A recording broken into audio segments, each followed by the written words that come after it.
Came here to be the manager of Manchester United, not to be the coach of Manchester United. And that is clear. I know that my name is not Tuchel, is not Conte, is not Mourinho, but I'm the manager of Manchester United.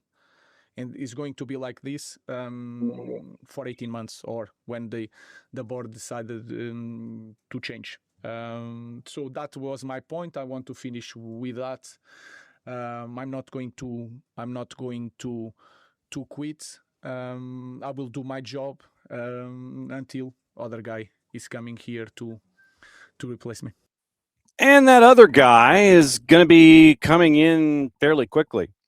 Don't know how quickly that is, but Ruben Amorim, while we were sleeping, or maybe perhaps while some of us were just barely trying to get up, out at Manchester United. It's a pretty busy weekend on a bunch of different fronts. You have Enzo Maresca and Chelsea trying to figure out what they're going to do. So, of course, everybody looks at them going up against Manchester City, and they laugh and they point their index finger and go, ha, ha, ha, ha. But you end up with injuries for Josko Vardiol and Ruben Diaz, and it ends up as a 1-1 draw. So any ground that could have been made up by Manchester City was not. Then you have Wilfried Nancy in the matchup against Rangers, and everybody's thinking, okay, great, 1-0 lead. And then it's not. And now all hell is breaking loose again. 2 wins in 6 for Celtic. They lose to Rangers 3-1. And obviously everyone is raising all kinds of hell about that. Then at the bottom of the table in the Premier League, you end up with Wolves getting their first win of the year. And it's a convincing win. It was an egg that was laid out by West Ham in their first 45 minutes. So then you're wondering about Nuno Espirito Santo and what could be going on with him. So after you slump to a loss to Wolves, Nuno apologizes. Then you wonder if he's going to last. So you have all of these places right now, whether you're successful, not successful, trying to be successful, trying to turn a corner. You've got the new guy, and patience is wearing thin in a bunch of different places. But while we were sleeping or while we were just waking up, it ends up with Ruben Amorim, who said, and I've got the full quote, we'll play that later on in the show. But Ruben Amorim and his post-match press conference in the draw with Leeds, and I would probably also keep an eye on Drew Dickinson and his social media. Do not be surprised if you end up with a very, very special 3D coming up here on the network later today. But if you follow Drew on social media, his harumph face was fairly well prevalent, shall we say. So I am somewhat looking forward to hearing what he says about the sacking of Ruben Amorim, who after the matchup this past weekend, he was like, yeah, this is just going to be it.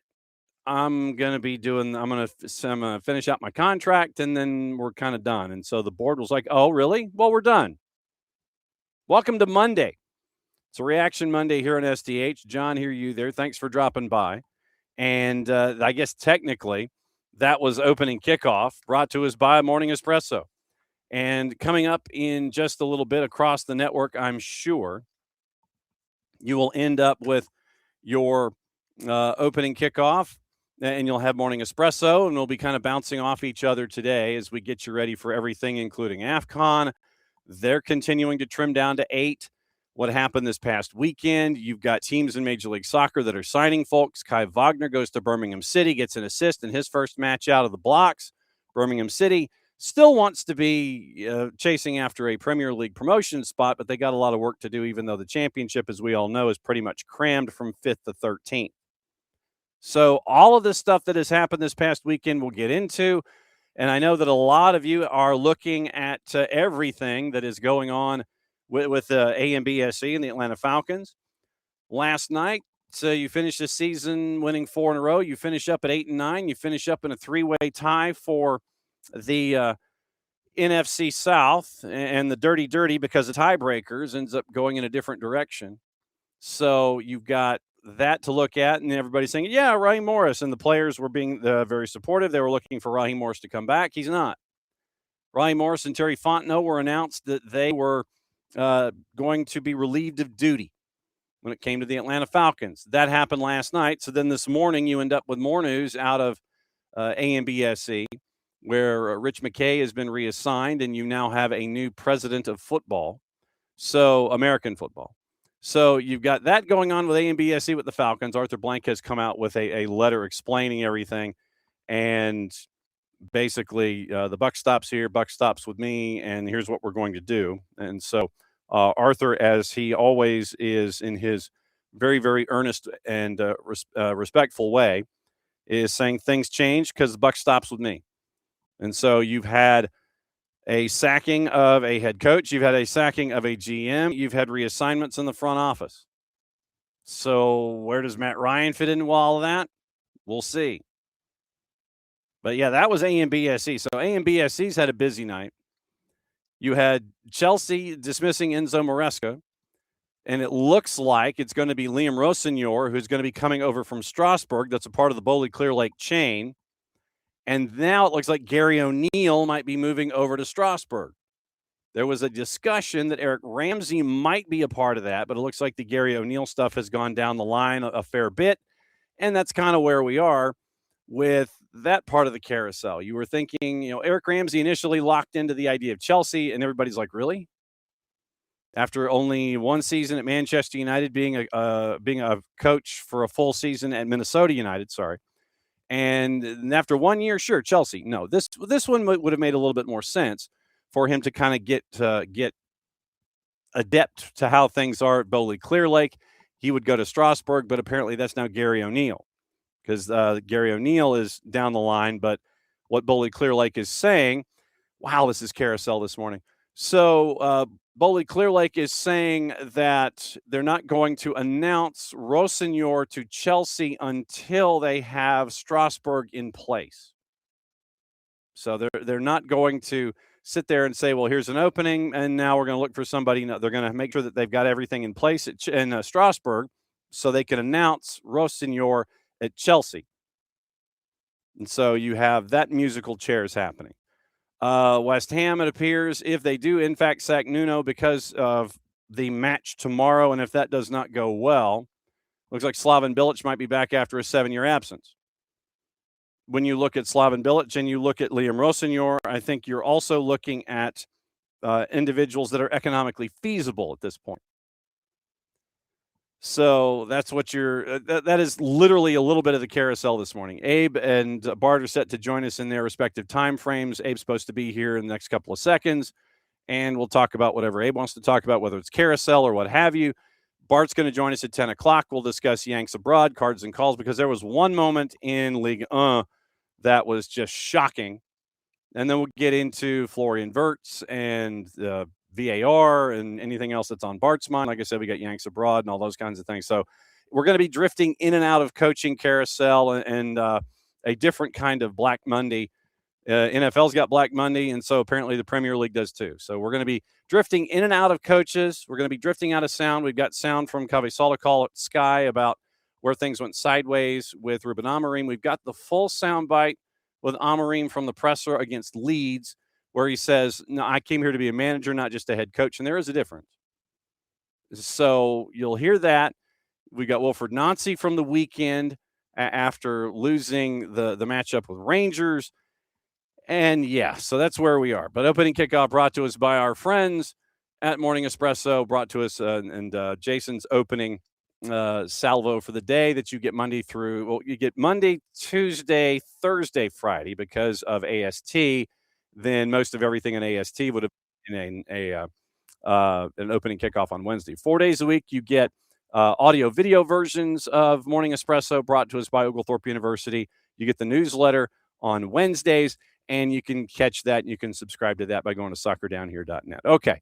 Kind of rolling all over the place on a Reaction Monday. No real surprise. We're gonna first ask Abe about his reverse peach tree. So here we go. We're bringing Abe Gordon, our buddy from 92.9 The Game and the Odyssey app. You got nothing to talk about today, huh? No, certainly not. Yeah, things are crazy here at the radio station. End of a football season always brings something. We thought there'd be a chance, and the Falcons made a decision to part ways with pretty much their entire leadership squad, head coach, GM, and all underneath them. And, some people maybe thought that would be surprising. It's only 2 years, and you have this discussion of like, this will be the third head coach in a 3-year stretch and all that. And I point back to Arthur Blank's decision on handling Ronnie Dyla and Atlanta United. And I used it at times when wondering if they would actually part ways this quickly with Raheem Morris. And I thought what he said in his release about the decision to move from Ronnie Dyla was pretty enlightening in terms of this is an organization that deserves better, expects better, has to be better. And I don't remember the exact wording he used, but it was something along those lines that's not our standard, and we're going to make changes to find our standard. And I think it's a very similar discussion for the Atlanta Falcons. It's a quick trigger, and you don't want to get into this discussion that I think people have with Atlanta United and are having with the Falcons of they've made how many head coach changes in the last 5 years, blah, blah, blah. But I don't think that's a reason to stick with a Ronnie Dyla or a Raheem Morris if you don't think that they're the right guy to do what's necessary. And so I kind of wondered if Arthur Blank's decision to move quickly with Atlanta United and make change might also show itself with the Atlanta Falcons. And we got the answer to that last night.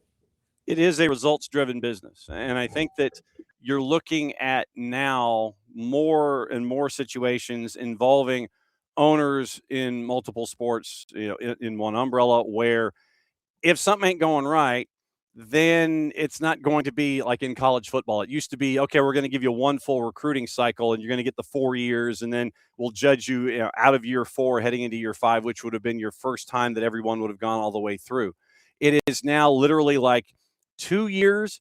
And if things aren't going, we know that. Well, but it's also why it's not going right. You can. Raheem Morris went 8-9 in back-to-back seasons.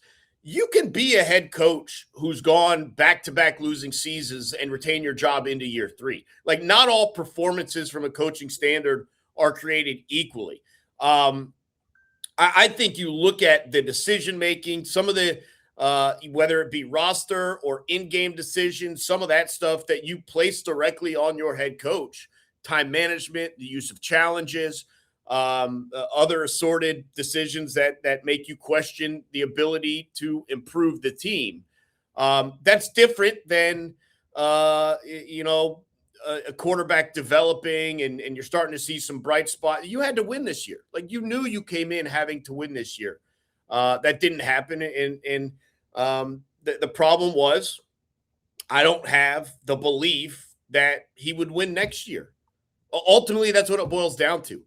You don't believe that he's capable of turning this team around. Why? Just because they deserve a third year, that antiquated comment, why keep them around? And that's ultimately the decision that was facing Arthur Blank and the one that he came to a conclusion with. Yeah, and along those same lines, we get into what happened in the overnight with Manchester United and Ruben Amorim, where literally, and we played the short version as our cold open this morning. It wasn't so cold because I'm sitting here having to sit there and bounce back and forth from things. So it's kind of like a tepid open, where we got the short version of where he said he was brought in and he was going to be the manager of Manchester United, not just the head coach.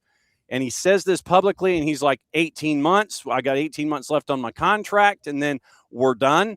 I'm out. Next guy will come in, and we go from here. And so Ruben Amorim says that over the weekend, and so the board was like, oh, okay, 18 months? Okay, how about now? And so now Manchester United goes back into the mixer with all of the chaos that they've had. And that cycle that you talk about with that 2 years kind of with the Atlanta Falcons and United and such, it continues to manifest itself. And we're talking like, what, 10 plus now with Manchester United going through this cycle that doesn't seem to want to change.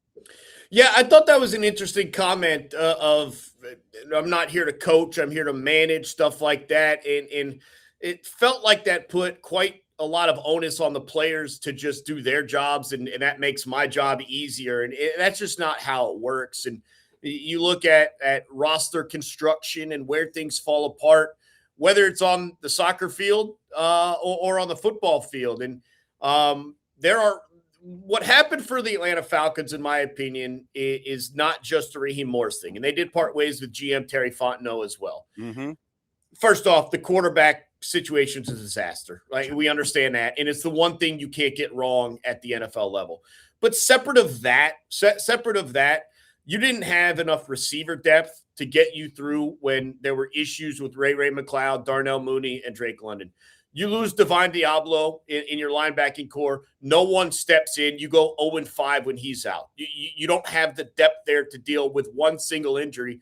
And, it's the NFL. You're going to have a single injury at every level. And there were issues along the offensive line. As soon as Caleb McGarry went down preseason, you just kind of went with what you had. Storm Norton gets hurt, and then you have problems there. And that partially led to some of the issues you had at quarterback in terms of protection and lack of a pass pro and not overly dominant run blocking. But then you draft Pierce, which goes into the plus column for Fontenot, and he had a great rookie season. So, right. And you had to do that by giving away your first round pick, which is not great, but I think you can make arguments there. And I think if you're Fontenot, this was what you were worried of, is being fired. So what do you care about your first round pick? You're probably not here to use it unless the team wins and goes to the playoffs, which, as you see now, team didn't win, didn't go to the playoffs. You're not here to not use it, so who cares, right? Like I always would have made that trade if I was Terry Fontenot, and it did seem to work out. Look, Terry Fontenot has plenty of hits, right? There's plenty of hits.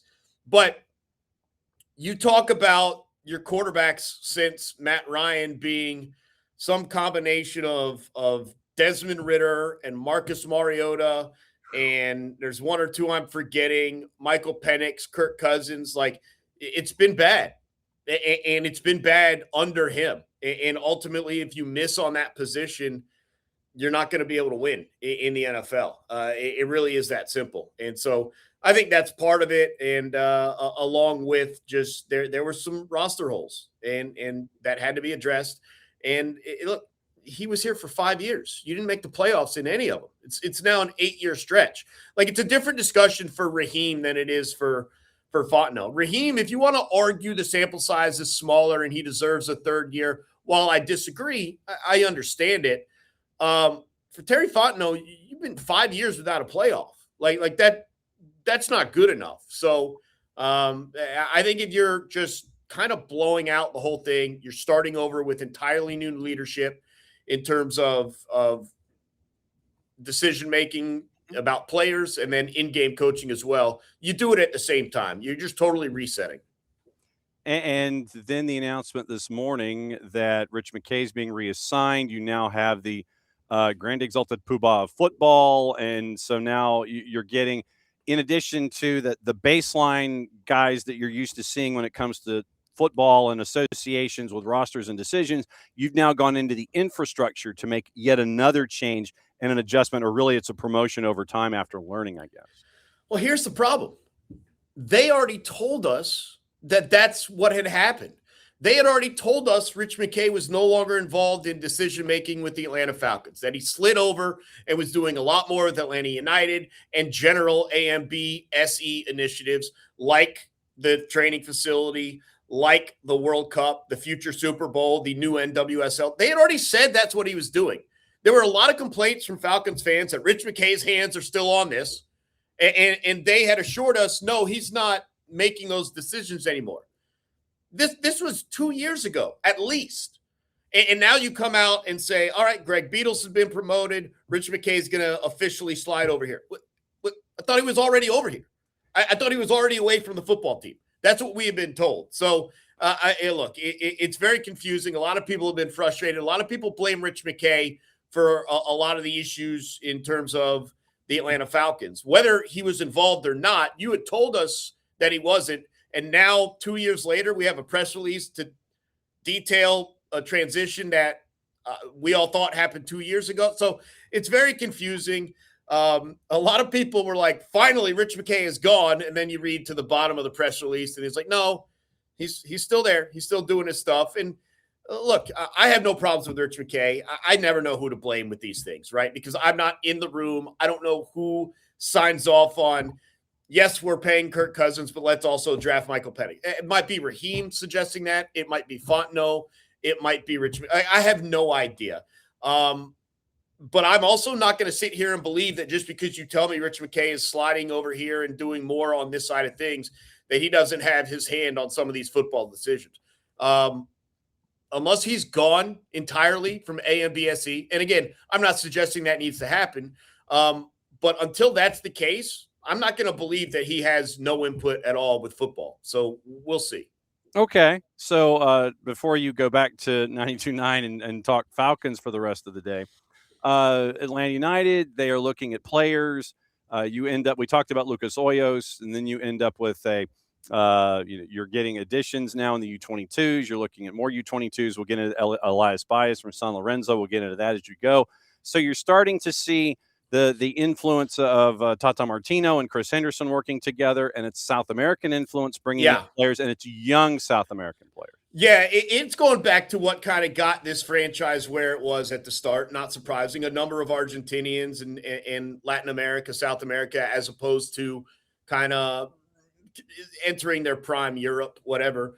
Thomas Jacob, I think, is an interesting one. Obviously, a lot of people feel he's going to just set right up there on the right side and replace Brooks Lennon for a little bit cheaper. And so you are starting to see a couple things round out, but it's definitely interesting to see like a very clear path, even though not everything's official with a number of the rumors and names.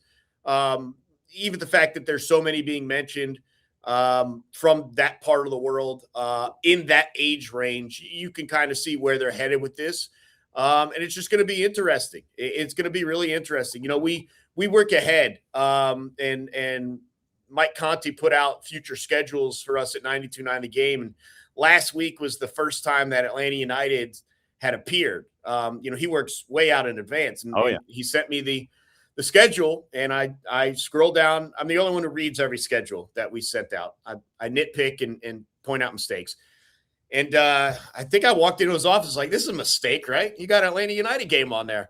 He's like, no, it's coming February 21st. I've already kind of reformatted the rundown from last year into this year. And so it's here. Like the work is beginning, obviously for the team, but on the broadcast side as well. Like the work is beginning. So really excited about it. Honestly, I'm excited to see, I think like everyone, just what it looks like, how it works, and what's going to be different. I'm interested in Latte Loft, in how he's going to fit. That's the one for me. It's not quite the same as like in the NFL. You got to get the quarterback position right, but like you got to have goal scorers, man. Like you got to have finishers, and I think it's one of the biggest issues for Atlanta United the past couple of seasons. And hopefully Latte Loft can stay healthy and maybe in a slightly different, adjusted, modified playing style as a team, not just him, as a team. But we'll see. We'll see if it pans out, because you got to score goals. You're not going to get in the playoffs having draws and scoreless clean sheets all game. Unless you're the head coach of Mali and AFCON. You got to have your skill position players working. So how'd you do in your reverse Peachtree, by the way? It was really good. It was tough, but I was really happy with it. My goal, which was not like it was an aggressive goal, but I think it was achievable, was to break 50. And so I came in a little bit under that, went out very quick. One of the issues last year was the congestion at the start. This year, I was in wave A, but I dropped back down to B to run with a friend. and we started like at the front of B. So when we were pushed on 3 minutes after the start of the race, after A took off, there was no one in front of us. Like we were able to run freely, albeit up a hill. So the first mile was 7:30, and then kind of settled into a couple quick downhill miles. The hill got us. Like there's no denying, because once you hit 3.5 miles, from 3.5 to 5, it's just uphill. Mm-hmm. If you know the direction of the reverse Peachtree, it's where you hit Peachtree Hills, and you're just running uphill past the church and all that. It was slower, but luckily I had gone fast enough early on that I could deal with a little bit of a drop in pace. And then the other thing was I couldn't really jog out the final mile to break 50. Like I was doing the math, the time on my watch, and looking around like, man, I'm going to have to push here. Like, I don't know how fast I have to go at this moment to make sure, but like, I'm going to have to push. And so we dipped under 8 again for the final mile, which I was really proud of. Came in at like 49:22. So fair enough under 50. I was really happy with it, especially since I put on so much weight on the cruise and have been dealing with some hamstring injuries and not doing track workouts and getting my speed comfortable. So I was really happy with it. Like 7,500 people running. I saw a ton of people out there. It was really cool. It's a great event by the Atlanta Track Club, so I was really happy with it. I could have used it a little bit colder. I will say this. Everyone else is happy about the temperature. I am a cold weather runner. Like for anything that's I'm like working hard for, like pushing for, give me it cold. Because I was coming up that hill, and I don't know, it's maybe like 51, 52 degrees. I was coming up that hill, and I'm like, man, I am drenched in sweat. I'm starting to overheat. I might get lightheaded here in a moment. I could have used – it was 28 degrees for that run last year. Oh. I could have used 20, 28, or like at least 38. I could have used 15 degrees, but that's just me. Everyone else was happy with it, not me. Well, glad you made it in under 50 at 49:22 and change. Yeah. Glad you survived. Glad your calves and your hamstrings aren't barking at you. I know it's going to be a busy day there at Colony Square, so proceed, get out of here, and talk Falcons. We'll see you in a bit. Yeah, appreciate it, Sean. Thanks for having me as always. As always, there's Abe Gordon. So Abe, and so I guess that was kind of an all-encompassing opening kickoff-y kind of a thing. So the reason, and I'm going to steer this back to Manchester United here for a second. Well, for more than a second, but just in general. So what we were discussing with short time and lack of patience and all of those things that you can attach to Manchester United and Ruben Amorim. First off, let's go. I'm going to play the full version of that soundbite that we had in the open of the show. And it's the full question and answer about his level of frustration when it came to being able to do the job that he came there to do, courtesy of Manchester United, their own selves. I came here to be the manager of Manchester United, not to be the coach of Manchester United. And that is clear. I know that my name is not Tuchel, is not Conte, is not Mourinho, but I'm the manager of Manchester United. And it's going to be like this for 18 months, or when the board decided to change. So that was my point. I want to finish with that. I'm not going to quit. I will do my job until other guy is coming here to replace me. Do you feel that, maybe certain assurances around things about the ability to manage this team that you thought you had? Do you not feel that? I just want to say that I'm going to be the manager of this team, not just the coach. And I was really clear on that. And that is going to finish in 18 months. And then everyone is going to move on. That was the deal. That is my job, not to be a coach. If people cannot handle the Gary Nevilles and the criticisms of everything, we need to change the club. No, guys, I just want to say that I came here to be the manager of Manchester United, not to be the coach. And every department, the scouting department, the sport director needs to do their job. I will do mine for 18 months, and then we move on. All right, thank you, guys. Thank you. minute and 32 seconds, and then the media relations guy's like, yeah, thanks, guys. So let's go back to August 17th. Lori Whitwell at The Athletic. Ruben Amorim says he feels the support of from Sir Jim Ratcliffe every day after Manchester United's co-owner pledged to give him 3 years in charge. Also said Chief Executive Omar Barada, Director of Football Jason Wilcox tell him of their backing all the time, but Amorim, who's approaching 12 months in charge of the club, acknowledges that football is an unpredictable industry. Results will influence the mood among United's hierarchy. Sir Jim Ratcliffe told the Times The Business podcast, Ruben needs to demonstrate he's a great coach over 3 years. That's where I would be, end quote. Subsequent press conference, Amorim, quote, he tells me all the time, sometimes with a message after games, but you know, I know, and Jim knows that football is not like that. The most important thing is the next game. You cannot control, even with owners, you cannot control the next day in football. So I know that, but it's really good to hear that. Also because of the noise, but Omar and Jason tell me that all the time.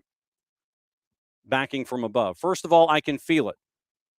It's not just that thing that people talk about, but I feel it every day. And again, sometimes the pressure that I put on the team or on myself is so much bigger than them. I know that it's going to take a while, but I don't want to think like that. I said that last year. But of course, again, it's really good to hear that, meaning the support. I think it helps our fans to understand that the leadership understand that it's going to take a while. But at the same moment, I don't like that because it will give a feeling that we have time to work things out. So I don't want that feeling here in our club. The most important thing is the next game. Good to feel the support, but we need to prove in football and especially in big clubs that every weekend we are ready to win games.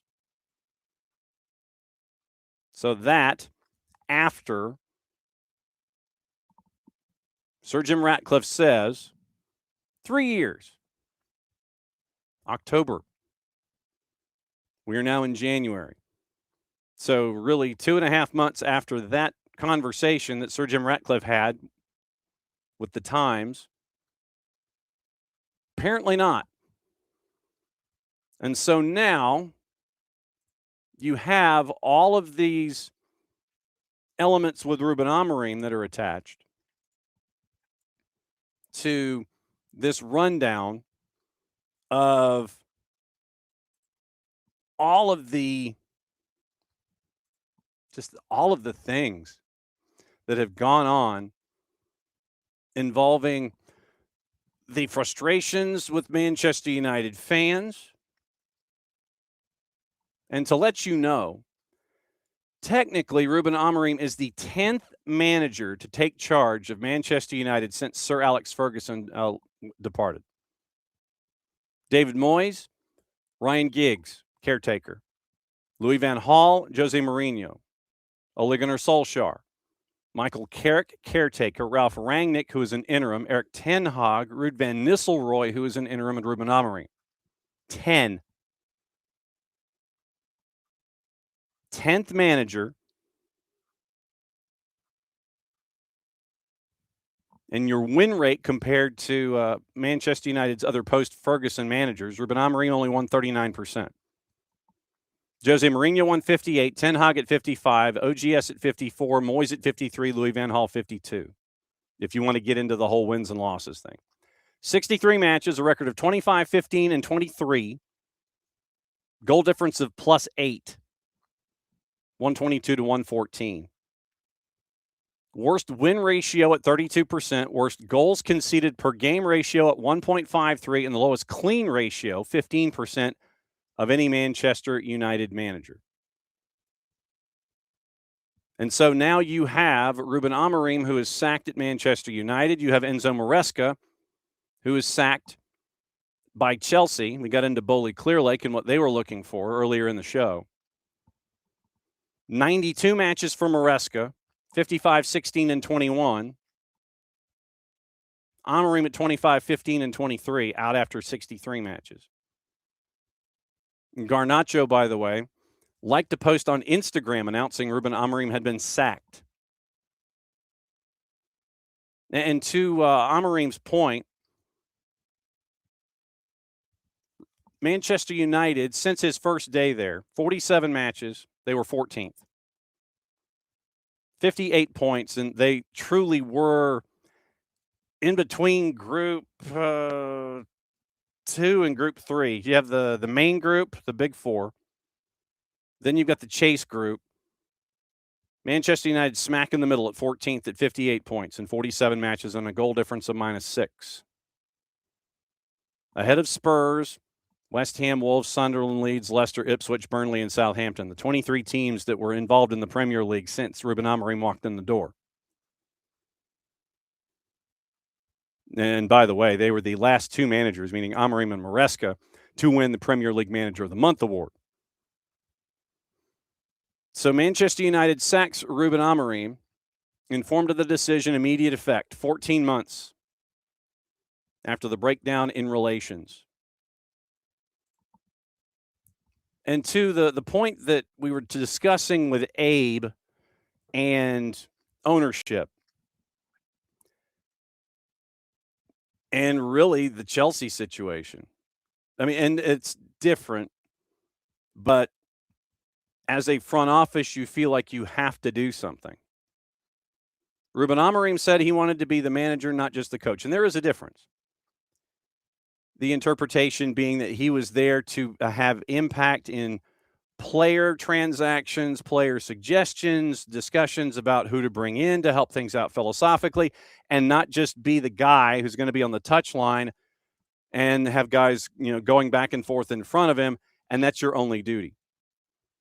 Amorim came from Sporting, and it was one of those conversations with him, hey, Manchester United, you want to be a part of this? So it is now that Amorim has been sacked, and this is where we are. Once again, Sir Jim Ratcliffe said that he wanted 3 years. Then you end up with not that, 14 months. You got about half that. And you have the financial difficulties, and this is the kind of why I let Abe go when it came to AMBSC and the decisions there and what we're seeing with Sir Jim Ratcliffe and Manchester United and Ineos. It has been a cost-cutting thing for Ineos and Manchester United. They're looking at redundancies. They're trying to trim the bottom line, work the debt, trim the debt, all those things, and still try to bring in players to try and help things out. So let me check really quick. I just want to get the list of players. Manchester United transfers last 12 months. We can't do really 18. So we can go in the last year. The list of transfers. So thanks to our friends at Transfermarkt, here's where we'll go. So arrivals, 251 million euro on arrivals in 25-26. 76.5, and this is all in euros. 76.5 on Seško. 75 on Mbumo from Brentford. 74 from Mateus Cunha from Wolves. 21 on Lamens from Royal Antwerp. 4 million euro, Diego Leon from Cerro Porteño. And that's 251, basically, million euro outbound on arrivals for this season.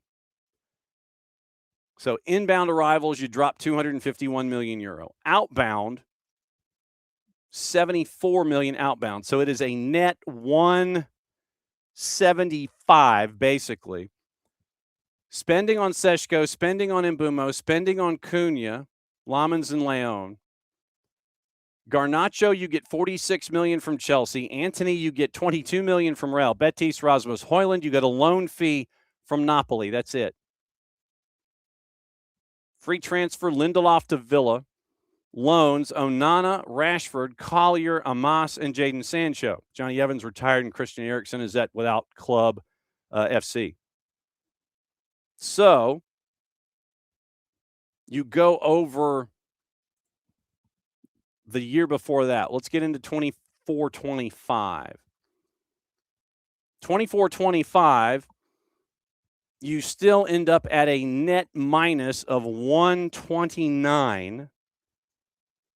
So in the last 3 years, your spend has been basically the same. about 500 million euro. So €500 million on spend, and your inbound is about 190. So 500 in your spend and 190 in your return. It's not good math, especially when you're having to go through all the redundancies and the fixes, and Sir Jim Ratcliffe knowing that all of the financials are there in front of him. 24-25 arrivals. 62 million, and this is all in euros once again. Lenny Yoro, 50 million Ugarte from PSG, 45 million De Ligt from Bayern Munich, Xerxes for 42.5 from Bologna, Dorgu 30 million from Lecce, Nazraoui 15 million from Bayern Munich, and Aiden Heaven, who is just under 2 million from the Arsenal U21s. Departures. Scott McTominay, who has been completely and totally reborn as Scott McTominay at Napoli. Mason Greenwood, Wan-Bissaka, Carreras, Kamwala, Hannibal, Pellistri, loan fee on Jadon Sancho, and Donny van de Beek. Loan transfers on Antony, Rashford, and Tiro Malacia, Freeze, Forson, and Rafa Varane. You got 30 for McTominay, 26 for Greenwood, 17.6 for Wan-Bissaka, 14.3 for Carreras, Kamwala, 10 million euro from Villarreal, Hannibal 6.4, Pellistri got 6, Jadon Sancho basically 6 on the loan fee from Chelsea, and Van de Beek half a million euro to go to Girona. So your net spend is still huge. That gap, literally at 190 million, 191 that you got back in return when you spent almost 500 of the last 2 years, 12 months, say. Minus 310. Your current transfer record, according to Transfermarkt, is a minus 176.5 million euro. So that's what you're fighting up against right now. And when Amorim says, I came here to be a manager and not a coach, it's to be a part of that discussion. Who are we bringing in? Who are we doing things philosophically? How's it looking? And so now you end up with what you see with Manchester United. We mentioned Chelsea once again. It looks like Liam Rossignol coming from Strasbourg. He's going to be the new head coach, but not until they get Gary O'Neill probably in place in Strasbourg. Then they'll announce Rossignol to Chelsea. Now, the question is, what do you do for replacements? What do you do if you're Manchester United?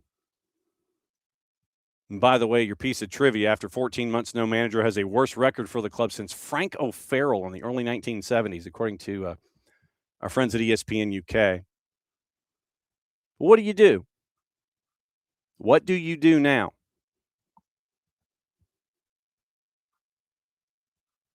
Who do you bring in? New Year's Day, Maresca's gone. January 5th, Ruben Amorim's gone. What do you do when you have all of these players that are there? You can't really spend a whole lot of money. Who do you bring in? And obviously there's the lists that are silly, because legitimately one of the names that was on that list was Enzo Maresca.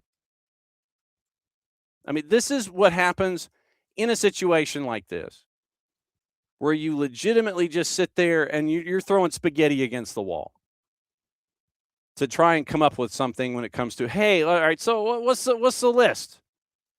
Oh, what about Enzo Maresca? Yeah, that'd be great. No, it wouldn't. Not really. But that's where we are right now. People are going to have these lists. They're going to sit there and go, well, what about this guy, and this guy? It wouldn't surprise me if it was Darren Fletcher for the rest of the season. Regroup. You don't have to have any kind of a spend. If you're a manager that wants that gig, you'll see where the level of investment is. And you won't have to necessarily react to it and jump into the pile. Yeah, I can do something with these players. Maybe all the big names wait until the end of the season before they figure out where they want to go next. Chelsea looks like they have it figured out inside their chain. Manchester United, Do you want to deal with all that? I know that there's going to be there's folks that will sit there and go, do you want to deal with this? Think about like we talk about it when it comes to college football. Do you want to deal with all that crap at insert school here? Yeah, because I think I can change it. It goes back to Amorim sitting there saying, I'm going to be a manager, not just a head coach. I'm going to bring in all these things. I'd like to do all these things. And then that's where you go. And then after 14 months, you say what you said. Kavi Solakal on when it all went wrong. Where did this all start to go wrong for Amorim? Look, I think the bottom line is Manchester United are a very difficult club to manage. And Ruben Amorim felt that he was not the manager. He felt that he was being treated as the head coach. And I know his job title is the head coach, but when he took the job, he was given assurances that he would have a big say. He would be the one in charge. So I think his feeling is that there's been a power struggle behind the scenes. His relationship with the director of football, Jason Wilcox, has had its ups and downs. There have been some disagreements behind the scenes about their strategy during this transfer window. So this has been bubbling away for quite a while. And we know that Ruben Amorim is somebody who is very honest, can be quite emotional, says what he thinks in news conferences. And we have had hints that this was coming. And I think from his perspective, this has not come out of the blue. He is not surprised. He knew the writing was on the wall, but he feels that he has done a pretty good job overall. And if he'd kept his job, and if United had been willing to back him, he was very, very bullish that United would have finished in the Champions League places at the end of this season. From our friends at Sky, Kavi Solakal, they scrambled him in a hurry this morning. Literally, at the beginning of that particular segment, once again, thanks to our friends at Sky Sports and Sky Sports News. Yeah, we got we got Kavi Solakal in here on the double. Yeah, you did. So that's where we are with Manchester United. You've got somebody who's completely and totally mad about run of form and et cetera. And so you say, I'm here to be the manager, not the head coach. Head coach dude's watching folks back and forth with a whistle and cones. As you heard from Solakal and what we've been talking about, yep, I'm the one that gets to be in the kitchen and try and help cook things here. Instead of being the guy, hey, here's your plate, go to table 17. So that's what you ended up with Manchester United and Ruben Amorim this morning, very early this morning. And so you have a team that has this pedigree that can't invest.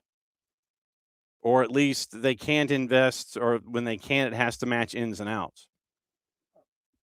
At least going forward, it does.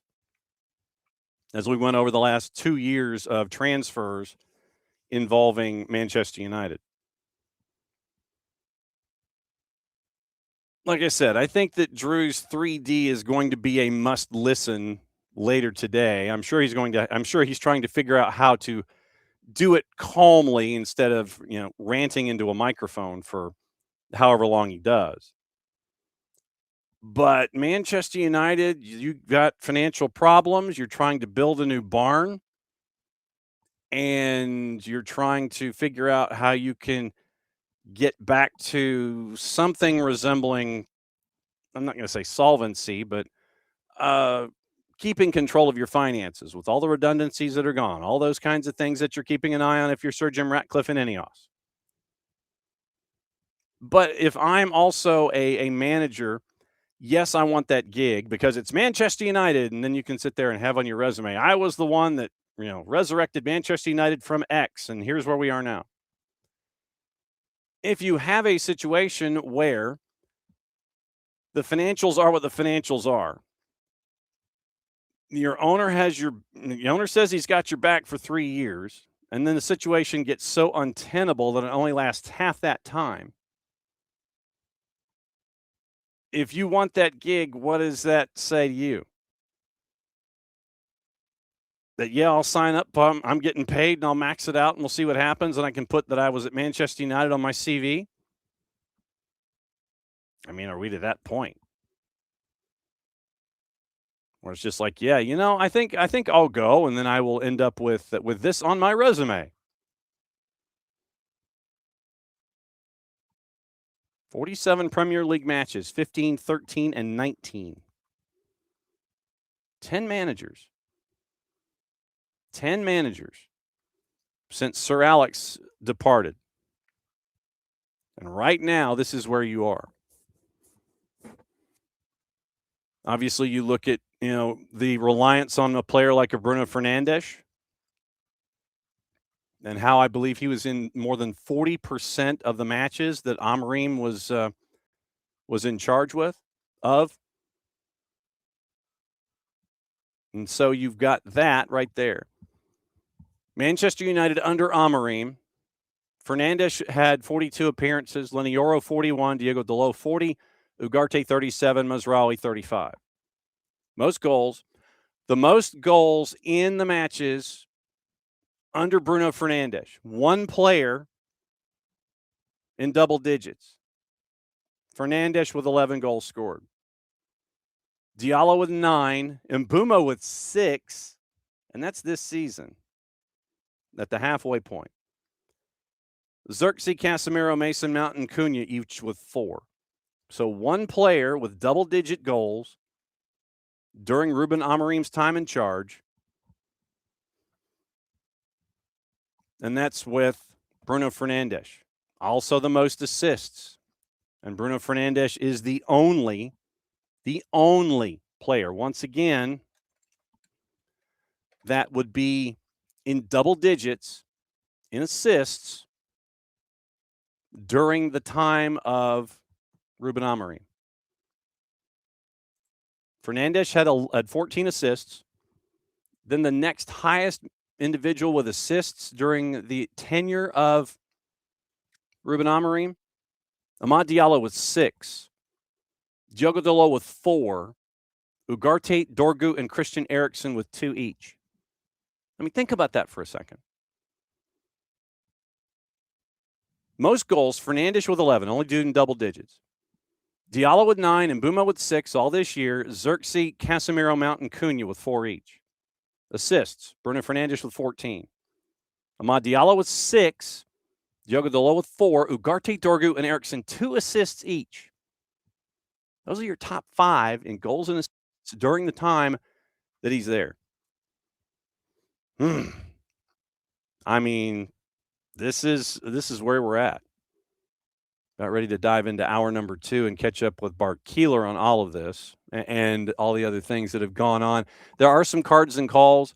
There was one play in Ligue 1 that was completely and totally ludicrous that we have to get into. We've got to get into Florian Wirtz in Liverpool and all the things. So it's going to be interesting, to say the very least, here in hour number 2. And I'm efforting Nino Torres because of Nino's knowledge of Amorim at Sporting, and then seeing him come over to Manchester United.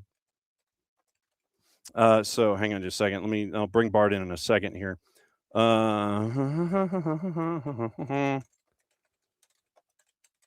Okay, so all right. So Nino Damas has been alerted. So we'll see if we can bring Nino in just to kind of get a cup of coffee from him about the whole thing. All right. So hour number 2. And we got stuff to talk about with Bart. Yanks abroad, cards and calls, all the things. So Bart, yeah, well done. Happy New Year. Yeah, I know nothing's happening. So nothing has happened of note in the past 12 hours, right, John? Absolutely nothing whatsoever. And you, as the resident Arsenal fan amongst everyone here, you're kind of sitting there and you're just looking at it. You're just kind of sitting there and you're going, "Hey, look at that! Hey, check that out!" Hey, it's great to watch other people be messy, John. I mean, it is wild to realize that in the last 4 days we have 2 sackings from 2 of the blue bloods in the Premier League that are. So what's one sacking? Well, I mean, it's like don't let the door hit. I think he put himself in the sack and hopped off. Yeah, it was. Yeah, I think with Maresca it was more like don't let the door hit you in the ass on the way out. It's all right, fine. Yeah, just like Darn. here's your key. We need your key card, and you, sir, are out the door, as the kids say. So, I mean, I want you to take your Arsenal hat off for a second. We can do that. When you have two sackings of this magnitude, or a dismissal and a sacking, or don't let the door hit you in the ass and then a sacking. You are in a situation looking at Arsenal where KSE, Kroenke Sports and Entertainment, had been notorious for not investing. And then you bring in Mikel Arteta, and there is a level of patience that has been exhibited for Arteta. And I don't know why people ished all over Arteta when he went from Manchester City to go to Arsenal. It's a level of patience that I think other folks should learn from. When you have someone who is learning about being a manager in the Premier League, you saw that at Arsenal, and you're seeing the results. I think this is what Arteta's 5th season as manager. Yeah. And so you're seeing a progression, you're seeing patience, and you're seeing it pay off, where you have two of these other big guns, one who admittedly is in financial trouble, and you have your owner saying one thing and then it only ends up being half true, and the other is just Chelsea being Chelsea almost. And literally, it's like, No financial trouble. it's like, so we're 18 to 20 months in. I think it's time to swap out a man. It's almost like it was when Abramovich was in charge, and it was just a level of impatience that was there. But I think you've seen a level of patience at Arsenal, and you're seeing the end results that other folks that are those blue bloods, they're not witnessing right now for one reason or another. I think you see this also with Liverpool, in the fact that I don't think anyone from actual Liverpool brass is freaking out or freaked out about the start to the season and Arne Slot and all these things, right? Because, and this is not trying to say that one is better than the other necessarily, because obviously Chelsea has had success cycling through managers every other full moon. Because they perpetually invest in those high-powered players. And it's like, we're spending a $9 gazillion on all these dudes, and they're almost powering through that idea. But there is a level of it goes both ways, and I think that's where I'll talk about Arteta for a second. In that, I think Mikel Arteta proved to Arsenal's ownership and leadership that, hey, I am a valuable manager. Things at this club are not quite where they need to be outside of my position, right? The club has invested a lot in not just on-field, players necessarily, but also looking at top to bottom, how do we bring in more money? How do we create more revenue experiences, if that makes sense? Yeah, it does. They also drop merchandise every other day, it feels like. Arsenal Fashion Club, as we like to call them sometimes. There you go. But I think most importantly, it was Arteta proving a little bit of his value and potential. Whereas, and this is no disrespect to him, because I do think he's a good manager, I don't know if Ruben Amorim, easy for me to say on a Monday morning. Yes. I don't think he necessarily showed that he was worth not only the time investment, but the monetary investment. Why are we going to spend a lot of money to bring in players for, quote, your system, right? When your system isn't necessarily showing great results yet. And so I do think it goes both ways, that yes, you need to give the coach some financial backing, but at the same time, the coach has to prove that his system, his tactics, his philosophies are worth investing in. And I think Maresco was one who did, I think, prove that. But as you said, Chelsea is just such they are who they are. Yeah. That's just, they have they swap one really rich dude with a short trigger for another really rich dude with a short trigger. And that's what they do. But they have invested, right? And I think that's you said the key. And that's why Chelsea, for the most part, had been successful under Enzo Maresca during his time there. I mean, look, I know we can joke about the actual importance, but they did win the Club World Cup. and that's not a fluke. You know, they were playing pretty darn good teams. So that's kind of where I think for Manchester United, looking at them, I don't think they ever really themselves bought into Ruben Amorim. Yeah, Again, well, not my club. you should soften the A. Amorim. Amorim. There we go. Amorim. Yeah. There. Hey, that worked. Good job, John. Yep. And so that's the question for them, is for their next manager. Is this a guy you're truly ready to go all in on? Because if you're not, then you're not going to get the actual results. Because I think most people here, having watched Atlanta United over the past 5 years, players matter. You know, I think in MLS coaching matters a little bit more because of salary restrictions, but we know that coaching matters, right? We saw this year that coaching matters. And even in the Premier League, where you have access to the best players in the world, and even at Manchester United, where you have the cachet of a club that is beloved and known maybe by just about everyone in the soccer world and beyond, players matter. And your coaching is important. You have to prove that your system, your philosophies work. But at the end of the day, you got to get into the best players possible.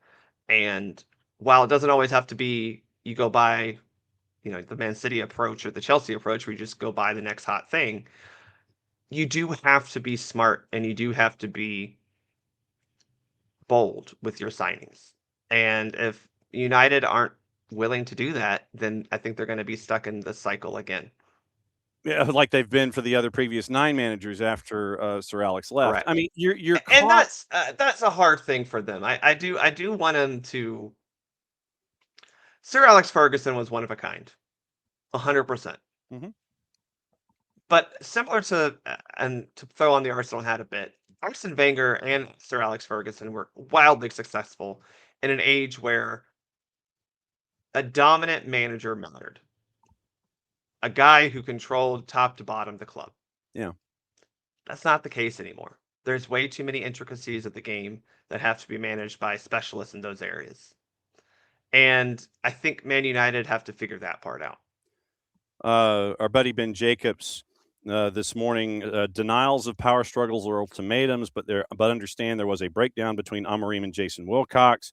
United backed the squad to achieve their objectives this season, including getting European football. United insiders insist Amorim was aligned in adding 3 forwards over a midfielder last summer, especially knowing that they're versatile. And whoever replaces Amorim, this is Jacobs, whoever replaces Amorim will still be a head coach, not a manager.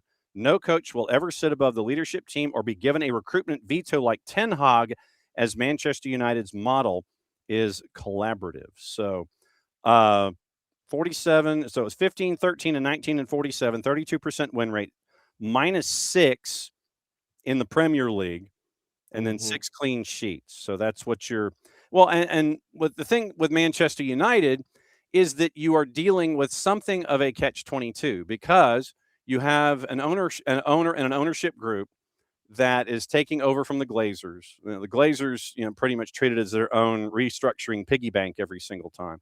So when Sir Jim Ratcliffe and Ineos come in, they look at the books and they're going, this isn't going to work.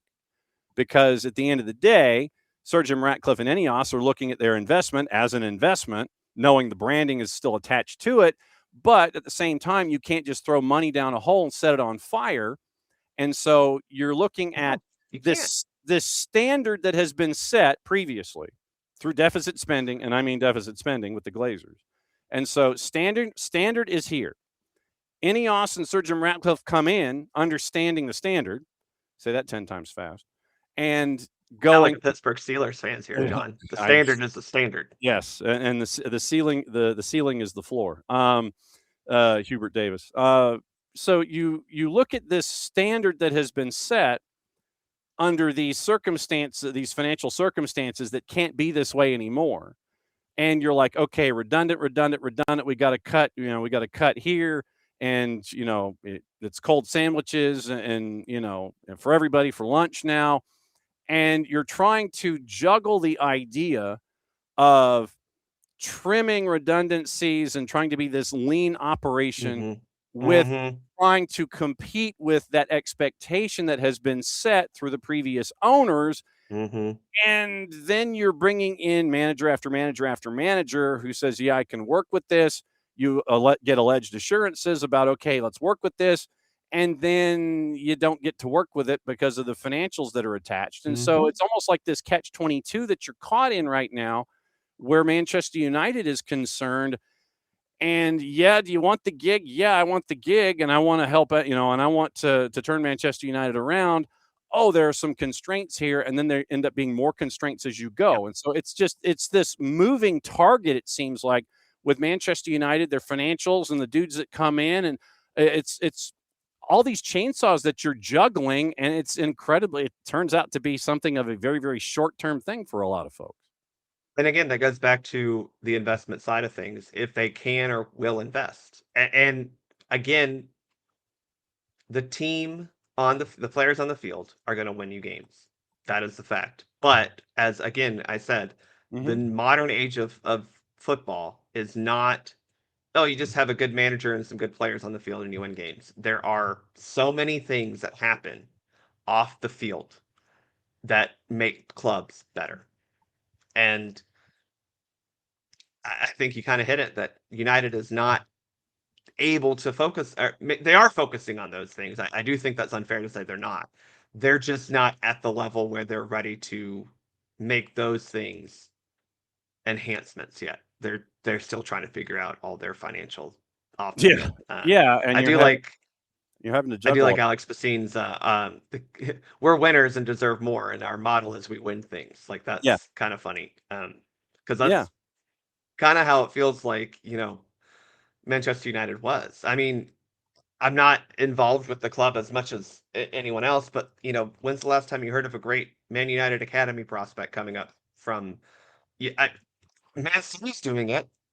I mean, Man City is. I mean, he got smoked for a goal the other day, but like, you've got guys in their 11 that are academy products. Arsenal's got academy products. Liverpool has Bob and O'Reilly, right out of the block. Yeah. And so that would be my next question: is the academy at Manchester United? I mean, you think about their most successful period of time. Why was that?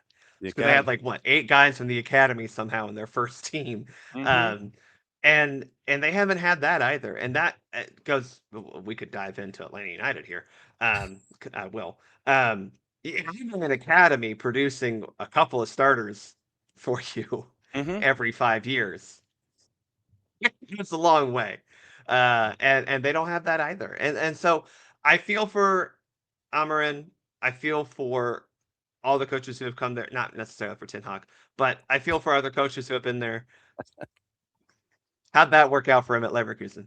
But I do think Amorim will find a job somewhere in a non-EPL league, because it is different. I mean, shoot, he could go to, I'm not saying he should go to Chelsea, but he could probably go to other clubs in the Premier League and probably do okay.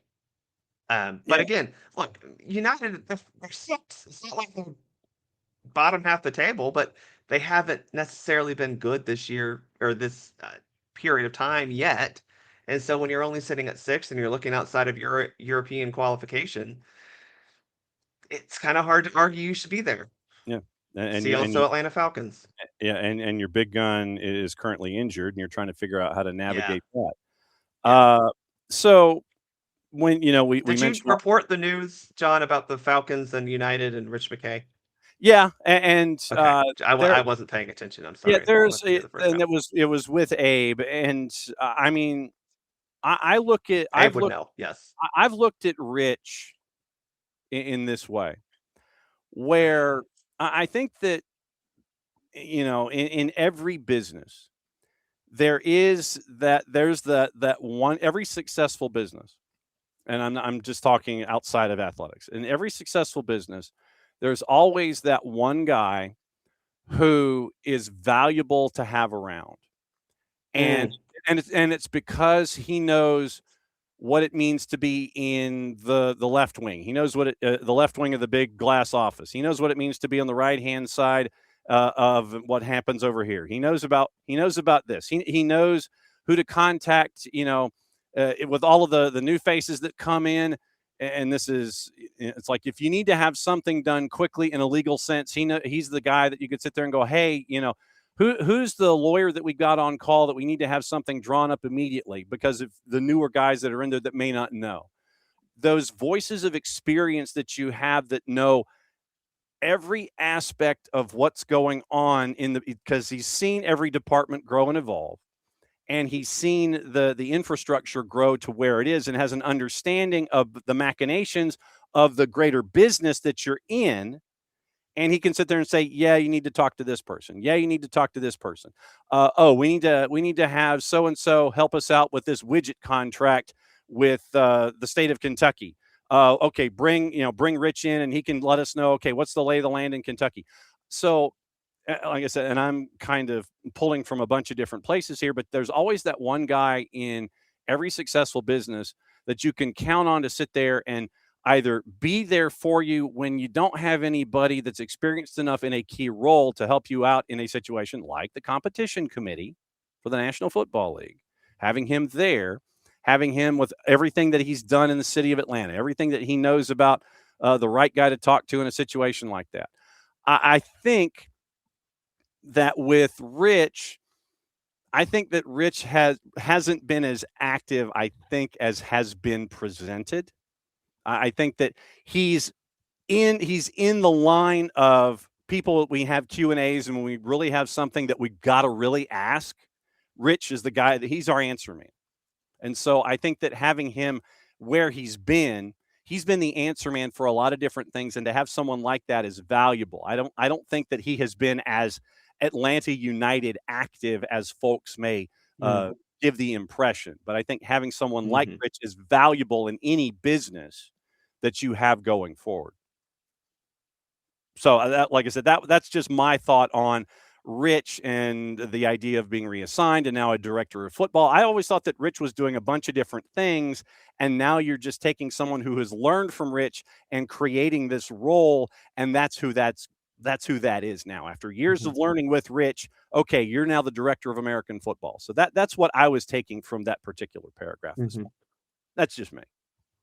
Yeah, I mean, I think you mentioned all the positives that Rich McKay is supposed to bring, and then you look at the teams that are doing what they're doing on the field, and they suck. Well, so but that's the just thing, where we're but at. Sorry, I mean that's coming from a fan's perspective, and I'll be just quite honest. As a guy who, as a season ticket holder who's watched his prices go up significantly since we've been crap.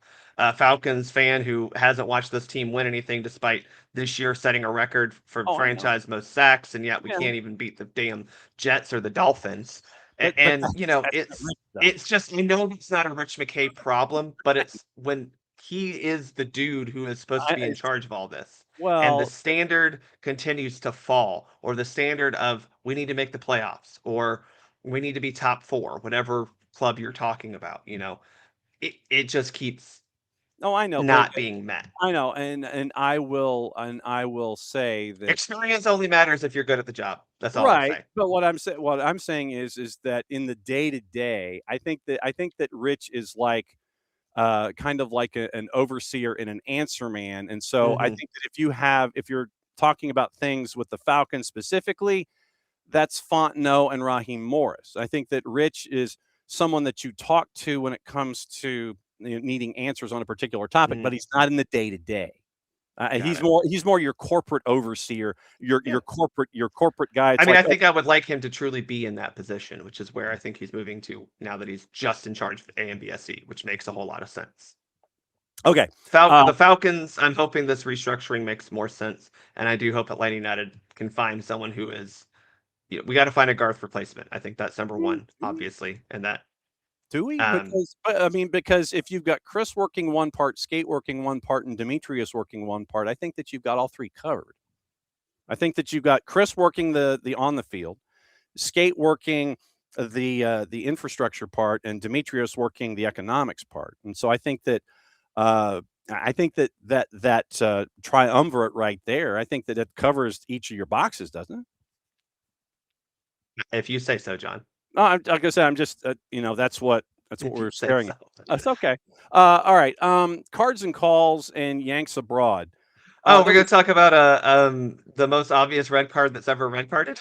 And I'm just, When was it was a literally when Koulibaly and for this is go watch the Monaco highlights, and I'm sure if you did a search for Koulibaly and red card, it would be there too. Monaco, and I think it was Monaco and Lyon, and it was irresponsible. It was overzealous, and I'm kind of underselling it because of just how incredibly shocking a moment it was. Koulibaly leaves his feet and basically ends up planting his cleat right here on the sternum of an opponent, and it is like Mortal Kombat, and you end up with that move right there, and it was shocking, and I can't wait for the envelope that shows up for that particular instance. I haven't seen a foot at studs be that high up on another player that purposefully. Because a lot of times you see it's because, oh, they're trying to kick the ball in a, challenge for it and things are going on. And it's like, yeah, you just put your foot too high up and you probably shouldn't be doing that. And it hits, yes, it's bad. It hits him in the face. It's a red card, but it's not like you jumped 15 yards I mean, the dude was also participating in the long jump, John. I mean, it's not like he just jumped up and kicked a guy. He was running to put his studs right into almost his throat. That is, I mean, that's what that is. It's a red card. That's all I can say. That's a red card. That's easy. The referee was like, "Yeah, that's a red card." And it was so unnecessary. I think more than anything, as you said, it was just like you didn't have to do that for like a number of reasons. One, the ball was at best going to the guy's chest, which means he's going to have a great touch to control it away from you, and you're probably still going to be able to nick it off him if it goes from chest to feet. I mean, like that's a very plausible way to defend that. There's also you just even if he doesn't put his foot up, the momentum and the straight up just running into a dude is a yellow card at the bare minimum, right? That's a reckless challenge, and you could argue that even that could have been serious foul play, excessive force. I got to be honest, I'd love to see how the referee jotted this down because we're talking excessive force, so serious foul play, sure. This could be considered violent conduct because this is not soccer. And I would love to see how the referee noted this down because, again, generally we see violent conduct is throwing a punch, non-soccer things, right? Spitting, stuff like that. Excessive force, serious foul play. So excessive force is our standard. We have careless, reckless, excessive force. So excessive force usually means, okay, well, this is a serious foul play red card, which is within the realm of soccer. You did a bad thing. Again, that is a lot of times we see this when a guy gets kicked in the head because the defender or whatever is just being, yeah, it was bad, but like it was still within a soccer thing, right? Yeah. I don't know how they would categorize this because I'm with you, John. Like this is not, in my opinion, okay, you missed the next match type of red card. Okay, we're not done with stuff because I got to do this, and I'm going to double check it really quickly, but I'm going to hit this anyway.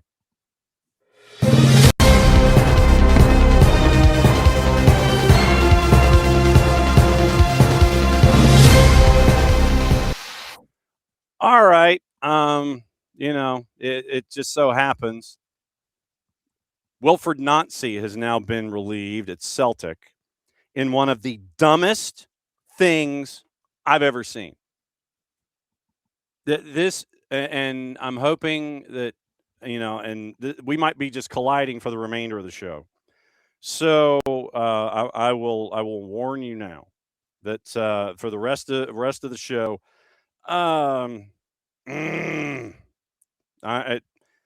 8 matches in league, and Wilfried Nancy is he's out at Celtic, and it is one of the dumbest sackings ever.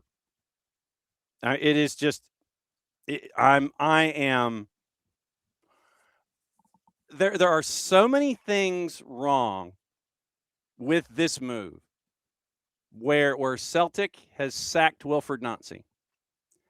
While we're here, I do have Wilfried Nancy after Old Firm, and he was asked some. This is from his post-match press conference, so this is from Celtic their own selves. Part of the back and forth after this match, he had a 1-0 lead, loses 3-1. Here was part of that conversation after the match post-game.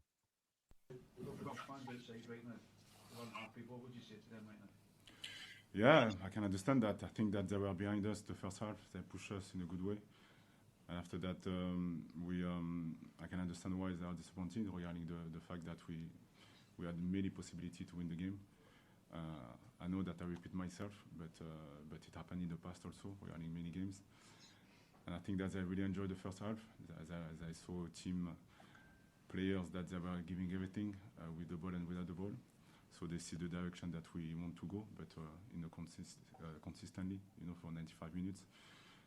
And after that, the fact that I know the meaning of this game, I know that, and disappointing for them. And but what I can tell them is what we did during the first half, and also a certain moment second half. This is what we want to do, but at the same time, we know that we cannot accept to score to concede goals like this. We know that, and this is something that we're going to work on. Do you accept, Wilfried? Sorry? Do you accept the fact that many fans now do not want you to be the manager of this football club? Can you understand why they've come to this decision? You had it full time, they're still outside at the moment. They don't want you to be the manager of the football club. First of all, is that tough to take? And secondly, can you understand why they have come to this decision, the fans? Yes, the results. So this is the way it is for the moment. And when I say this is the way it is, doesn't mean that I am a defeatist, guys. No. What I mean is we are really close, really close to turn things around. And again, I repeat myself, but I can understand the situation. Do you worry about your own future at this point in time? Because 6 defeats in 8. All right. That's Wilfried Nancy after losing Old Firm. Here's the rundown. 33 days in charge.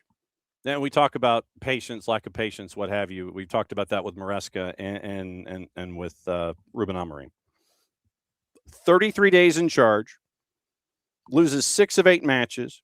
Appointed on a 2.5-year deal on December 3rd, joining from Columbus Crew. I hope he damn well gets paid, first and foremost. I hope his checks don't bounce. 33 days in charge. League defeats at home to Hearts, away to Dundee, 3-goal home loss to Roma, Europa League, 3-1 defeat by St. Mirren, Scottish League Cup final.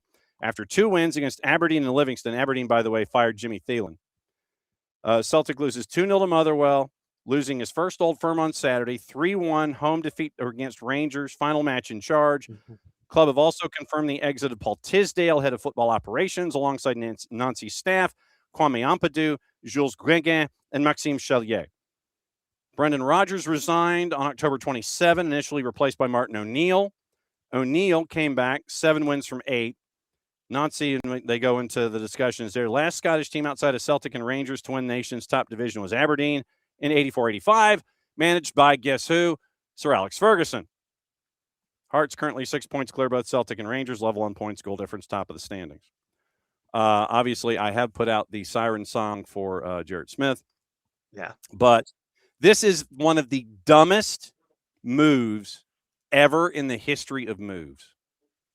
And the vitriol from Scottish pundit and writer, oh, he's out of his league, oh, MLS is ish, and all this kind of stuff. Y'all need to dial it back.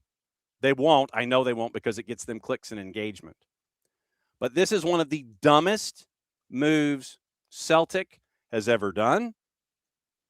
And fine, y'all deserve your own fate at this point. If you're going to do this and show an absolute lack of patience and capitulate to fans who are outside your offices going, rah, you deserve what you get. 33 days in charge.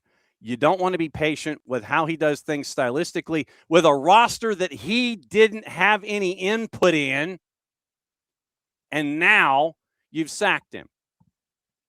I can't wait to see what happens next. Hey, Martin O'Neill, you available? Yep. We're going to bore people to death. It's just, I'm beyond livid. I get your point, John. I'll just say that I think I'll have two thoughts on this. One, I think it's very clear Celtic should not have hired Wilfried Nancy at this point. I mean, hold on. Let me make my point. Point. Sure. Because Brendan Rodgers and Wilfried Nancy do not play the same style of football. They don't. And so to your point about this isn't the team he selected, all these things, that's absolutely right. You were going in a drastically different direction in terms of philosophy and tactics. And the front office. And the fact that, you don't have the players for it. Now, you could have been a little bit more, we're 5 days in, so I don't know how much more active in the transfer market you could have been. But, you could have intended. You got the rest of the statement of intent. So that's thought one. Thought two is homeboy ain't won much. And I hate to say it, but you're 2-0-4. You just lost. I know you lost Old Firm. I get it. Yeah. You lost Old Firm. Mm-hmm. You're I'm not gaining my lip at the moment. Go ahead. Yeah. You're not gaining any ground on Hearts, who I think that is, John, if I'm going to be real honest, I think that's what chaps Celtics rear end more than anything, is that it's Hearts, not Rangers, going off with this. Hearts, who, by the way, not exactly putting out the most expensive team ever. I mean, they're just not. It's a pretty decent squad who tends to be top 4, but it's not like they're a squad of world beaters out there compared to what Celtic tries to pretend they are. Mm-hmm. And I think that's just where it comes down to, is that they're not. This was a bad situation he walked into. It did not get better.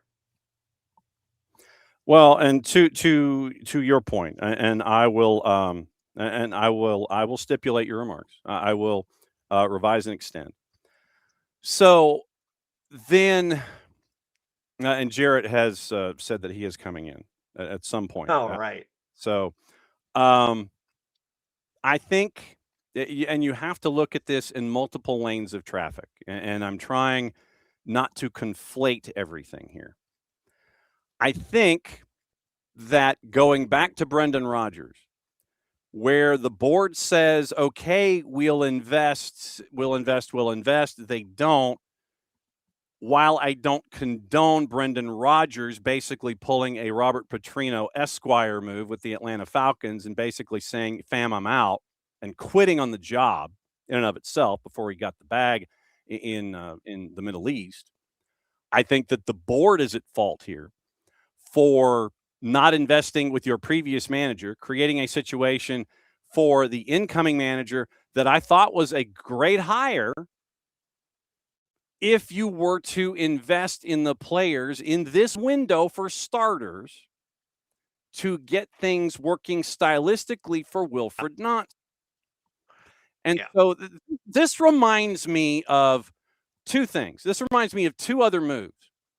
Bob Bradley in Swansea City, where he was basically lied to, saying that he was going to get the time to turn things around, and he didn't. And Stephen Glass at Aberdeen, where Glassy goes home, and we all know for the most part, and Jarrett will either confirm or deny this, that a lot of the activity outside of Celtic and Rangers in the Premiership in Scotland is basically kickabout and boring as all F. It is not. No, John, what are you talking about? It's the most sophisticated thing ever. MLS is the backwards league. Right. And so, of course, Celtic hires the MLS manager who plays the best soccer, by the way, in the league. I think that's fair to say. Yes. So you're forward thinking in bringing in Wilfried Nancy to be a part of what you envision to be your future. Stephen Glass, when he was brought in at Aberdeen, it was kickabout central. And so then Stephen decides, hey, I think if we punch Celtic and Rangers in the mouth instead of sit there and genuflect at the almighty powers that are in the SPFL, I think we've got a puncher's chance. So Right. he gets to bring in Christian Ramirez. He gets to bring in Jet. He gets to bring in Dante Polvara from the University of Maryland through their system. He gets to bring in players that will work his way eventually into that style that Steven wanted. And he was punching his weight with Celtic and Rangers. But because the end results weren't there and because of the dreaded split, you have an ownership group that freaks out. Oh my God, oh my God, oh my God, are we going to be in the bottom half of the split and are we not going to be able to chase after a championship? Then you send Steven on his way. And we see where Aberdeen has gone since when you brought in Jimmy Thielen. And once again, we remind folks that they fired Jimmy Thielen over the weekend. So the same kind of thing that was going on at Aberdeen, you bring in Wilfried Nancy to try to turn things around at Celtic, but you don't give him the time to let him turn things around at Celtic. And you freak out because, as you said, Hearts right now in the table, top. I get it. Fine. It can't be that. That can't be right. We have to be at the top of the table. I get it. That's because of the history that's there. But then you don't give Wilfried Nancy the time to cook and understand that it's going to be a growth curve with those players that aren't his to begin with.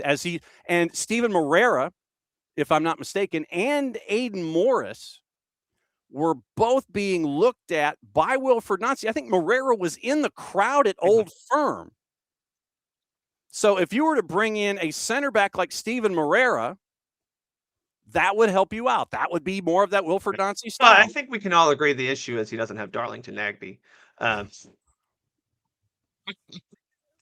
mean, the metaphor that I'm going to use is you're listening to a French chef to make a Scottish dessert. Yeah.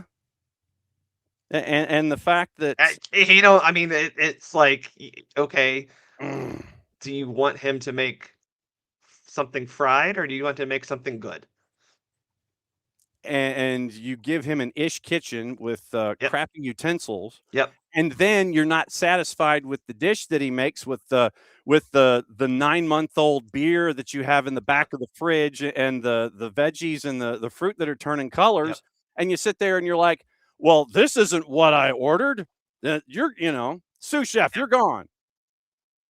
Well, if you'd stock the fridge, moron, then it would be better food and you wouldn't have folks coming over and looking at your score and sitting there and wondering why you got a 32 and you had rats in the back. Yeah, it very much reeks of a. This is so we're going with this metaphor. This is so reactionary. It reeks of a Scottish nobleman who's mad that his estate is crumbling to pieces because he can't find the way to maintain it, and then he blames the estate manager for all the things that are going wrong that are his fault. Well, why can't we afford this? Well, because you're spending too much money. Or, well, why can't we do this? Well, because you don't have the resources to do it. And yeah, I mean, look, I hope Wilfried Nancy finds a way to get back. I hope Wilfried Nancy gets a gig in the SPFL. Hell, I'd love it if Wilfried Nancy went to damn Aberdeen and basically took those and beat yours after he took yours and beat theirs. I don't know if we want to send anyone to Aberdeen, but I do support the idea that you're going with there. Find me the fastest revenge. Aberdeen. I'm sure it's a great town that's full of granite. It is. It is. I mean, but I do think. I mean this sincerely. I think there is a potential for him to find a job. If I were him, I would wait for the end of the season. Go to Ligue 1 and go somewhere not on the backward islands. Go somewhere on the continent. Legal, let's see if one of the big four in Portugal need a manager after this. I mean, shoot, I would say that he'd actually be better off going to Belgium and the Netherlands as well. I mean, I think those leagues would suit him very well. Lord knows they don't play defense, so that would be actually good because his teams do know how to defend. There are opportunities out there for him. If I'm him, I'm not jumping at the first job I get. And I think I'm not blaming him for this, so don't read into it that way. I think that was somewhat of the problem here is Celtic came calling, and you don't just turn down Celtic. Yeah, it was a you know what I'm saying? Yeah, it was a dream gig to hit. I mean, especially when you think about that, as at least if you do well there, That's a step to big jobs elsewhere. Yeah, you know, I mean, unfortunately for him, he took the job at the wrong time. Right? They're not prepared to deal with a coach of this style. They're not prepared to invest, and they're freaking out because, my God, what the heck is going on? What are we staring at here? The Glaswegians are mad that a club from Edinburgh. Oh my God, they're being proactive with the ball. I know. Hey, guess what? It's that time where we yield the floor. Oh, flower of Scotland. Oh my God. Jarrett, I yield the floor. I've already been ranting about how incredibly blanking stupid this is, and I know that you're going to earn us the E rating, and today I don't care. I mean, so there's levels to this, first of all, because as always, life is not black and white. No. And if you're looking for simple answers, as a troubadour once said, that shit is for fascists and possibly teenagers. However,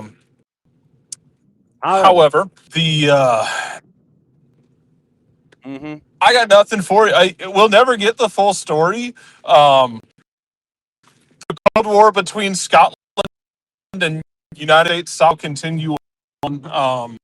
We've just added more years onto this war. Wilfried Nancy's out at Celtic. I have so many questions about the board because, like, Tisdale's gone too, who was kind of in charge of operations there, and I'm assuming he to call, or just want that, or they just scapegoat. Let's do that because I have nothing else for you. Celtic has not been effectively spending money for a while. Like they'll get guys for cheap, sell them for a good profit. Matt O'Reilly being one of these who went down to England. Nicholas Kuhn last year, who I think he went to England or Germany. But they haven't been reinvesting that money. It was pissing Brendan Rodgers off a year ago or so, 2 years ago, since he came back for his second stint. Brendan Rodgers was not happy, was constantly fighting with the board over this. You get to a point where the board isn't really giving him the money to go out and sign guys. So this roster just isn't as good as it can be. Like, it can't compete in Europe. They said the quiet part out loud at some public board meeting. Then the head of the board, Dermot Desmond, his fail son, Nepo baby, because Desmond is legitimately a billionaire and ahead of all this stuff. His Nepo baby son got up there and complained about the fans and simple people, and that's always going to go well, especially with a club built on a history of like left-wing immigration and working class, and only exists because the other club in Glasgow said no Catholics and no Irish. So that's going to go over real well.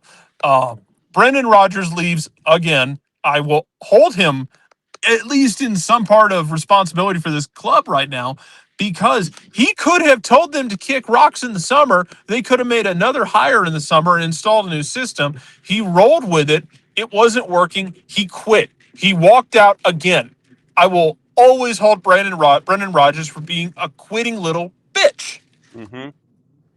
So Martin O'Neill, this club legend, comes in, stabilizes thing. It's not pretty. Like, you want to get into the advanced numbers, but it's Alex Bassine when I need him. The XG was ugly.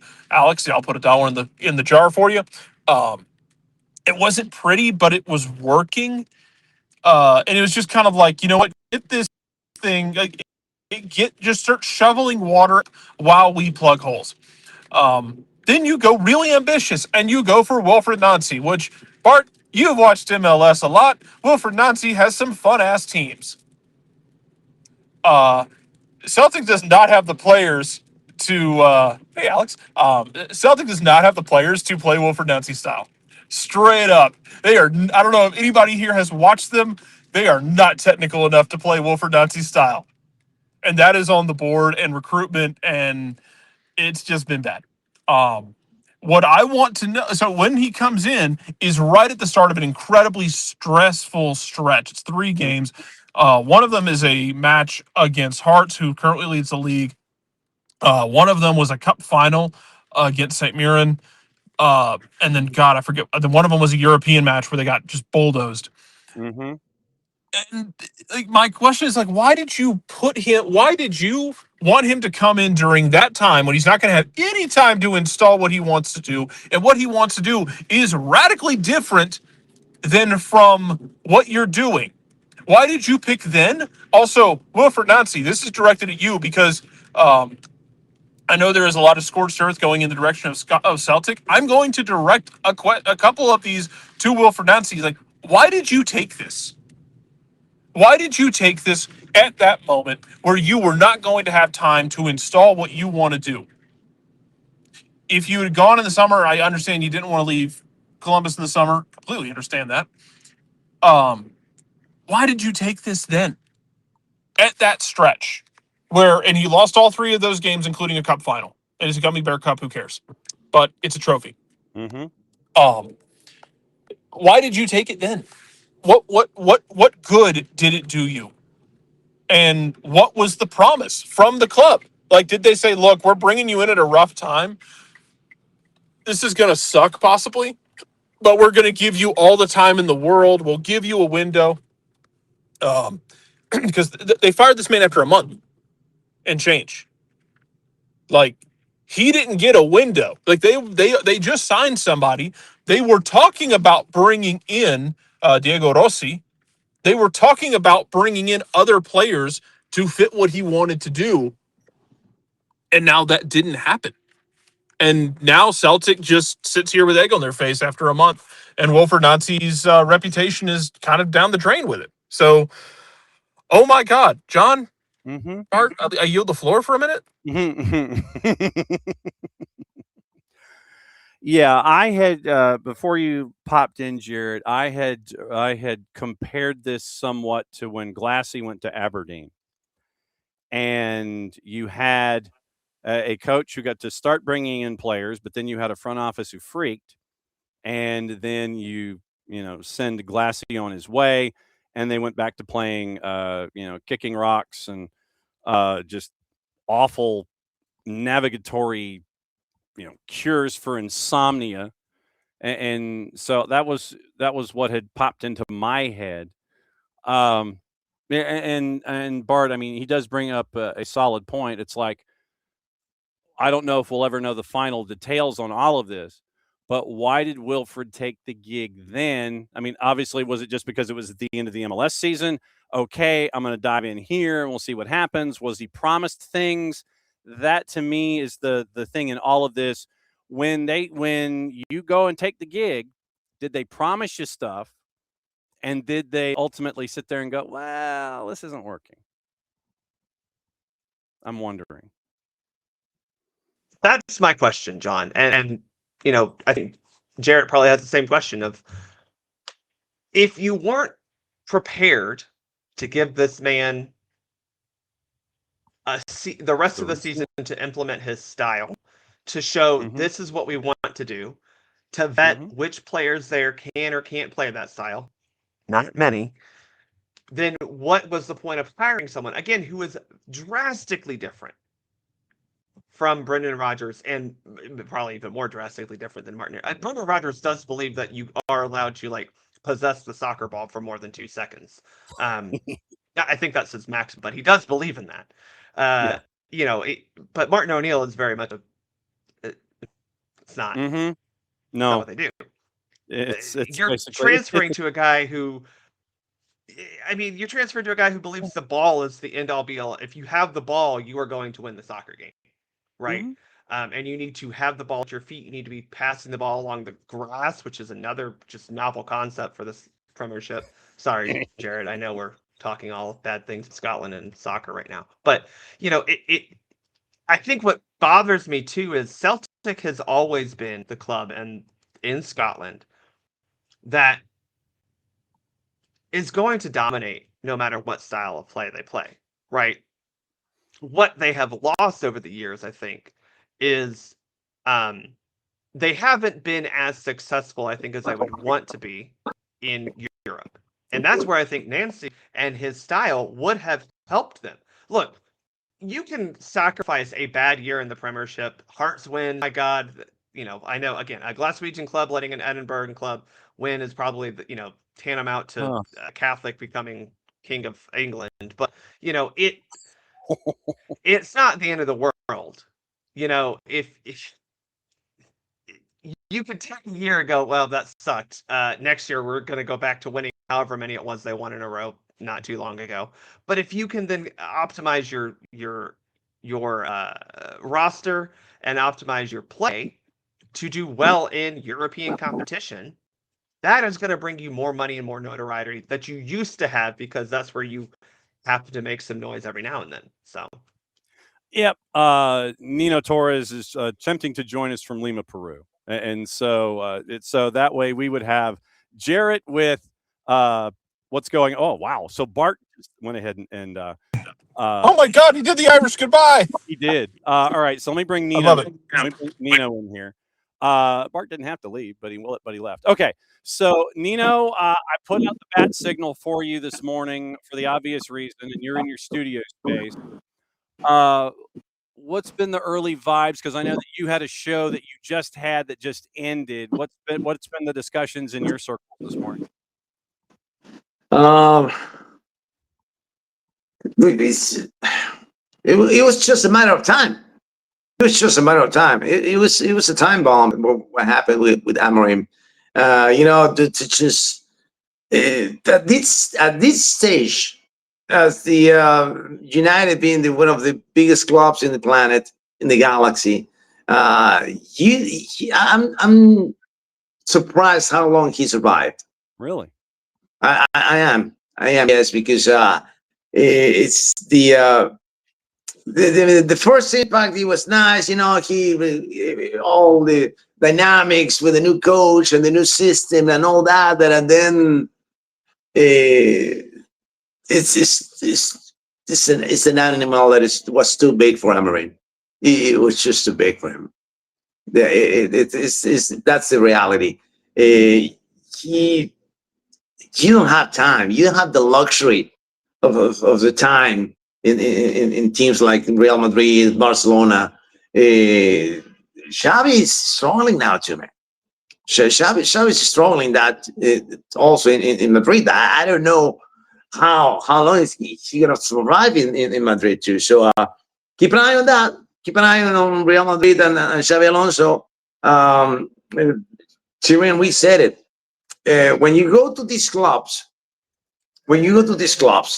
it's you gotta be careful. You gotta be very careful, because the manager role and the coach role, they gotta be integrated, and you gotta manage players, you gotta manage egos, you gotta manage situations, because in the end, you're there to win. You're not there to lose a player. No, you're there to win. If you gotta overlook a few things in order to win, you'll do it. And I don't know how many things did Ruben Amorim overlooked at United. No, we don't know, because we're not there. But based on the way of he manages teams, the ways of his tactics minds are going. He needed more time, and he did not have that time. And we've been discussing Amorim this morning. Wilfried Nancy has now been let go at Celtic after 33 days. And it is two situations where really you have the notion of Ruben Amorim, Sir Jim Ratcliffe is like, I want him to go 3 years. And then he has the press conference that he has this past weekend going up against Leeds, the 1-1 draw, where he's like, I came in here to be the manager, not the head coach. And so obviously there's disagreements with what's going on up front. He was not, apparently, according to Ben Jacobs, going to get the same kind of stroke and influence that someone like Ten Hag got. And levels of frustration get to where they are, and now Amorim's out of a job, and the lack of patience that the Celtic board had with Nancy only having him last 33 days. They're freaking out. Fans are freaking out. They don't want to, piss off the fans with the tiki torches and the pitchforks. So they send Wilfried Nancy on his way after they brought him in after Brendan Rodgers went up and quit. So this is where we are this morning, dude. It's wild. It's wild. And I mentioned Xabi Alonso, right? But the other team in the Premier League is that seat is hot too, man. Arne Slot talking about Arne Slot. How much longer for Arne? How much longer for Arne? It's it was awesome the last season, but this season how many losses does Liverpool is having in this year, man? I'm efforting. So checking that. I don't have the numbers at the top of my mind right now, but it's going to be more. I think it's going to be more than 10. Not 10 overall. I'm not. Is it or not? I don't have the. It's 6 in Premier League, but then you go into other competitions, and it's probably double digits by the time you're done. Double digits in clubs like this. It's almost a capital sin. It's almost a capital sin. It's just sackable offense. It's a sackable offense. That's what it is. I mean, losses in double digits. Sackable offense, and what's the schedule next for Liverpool, Johnny? Who's playing next, Liverpool? You got it there? Because, hang on. I'm thinking, if they lose against another team outside of the Big Six in the next couple of weeks, Arne Slot might be gone too. Oh, Arsenal on Thursday. Oh, yeah, they're playing at home. They're playing in Anfield. They're playing. They're playing at. No, Anfield. they're playing in London. And then let's see. It looks like international then they host Burnley on the 17th. Then after that, it is at the Vitality to take on Bournemouth on the 24th. And so it's one. Looking for those two games, man. Looking for those two games. It's Burnley and Bournemouth. Yeah, those two rivals. Mm-hmm. If they, depending on how if they win, they gotta win big. But I don't think that the Arne has enough support to handle poor performances against these two teams. Right? Yeah. Right. Forget about the game over against Arsenal. That's a classico, dude. It's derby. Yeah, anything could happen in there. Yeah. But the other teams, that's where the unforgivable part comes in. Mm-hmm. Cannot lose to these teams. Can't. No. You can't lose to Burnley and Bournemouth after the match with Arsenal coming up on Thursday on the subsequent Saturdays. Nino Torres parachuting in to break down everything. Over his left shoulder, he's got his Manchester United artwork, and he is our oracle when it comes to the leagues of Portugal, where we get to find out about Ruben Amorim and got the education about Ruben as he was going from Sporting to Manchester United. And when you look at, and Jarrett will follow up here in a second, but when you look at stylistically, Ruben Amorim, he was getting the dudes that he was looking for to fill in the gaps. He was looking and he was getting some guys that were getting jettisoned, and he was starting to get the roster the way that it was. Yeah. How far away was he from it being the way that it needed to be 100% the Amorim that you saw at Sporting? That's the problem. He was close, man. He was close. He was close. But unfortunately, he didn't have that extra month, right? Just 1 month, man. I'm telling you, you give Amorim 1 more month and things will be different. He was close. He was close, but not close enough. Not close enough. And like I said earlier, you don't have that luxury. That is time to implement the way the things that you wanted. He just didn't have that extra month, man. Just 6 months. One more month, man. That's all he needed. But he couldn't handle it, man. Yeah, he couldn't handle it. All right, Jarrett Smith for Nino Torres discussing possibly Columbus Crew and Wilfried Nancy and Ruben Amorim and Manchester United, a full morning of coaches getting sacked. Jarrett, what's on your mind?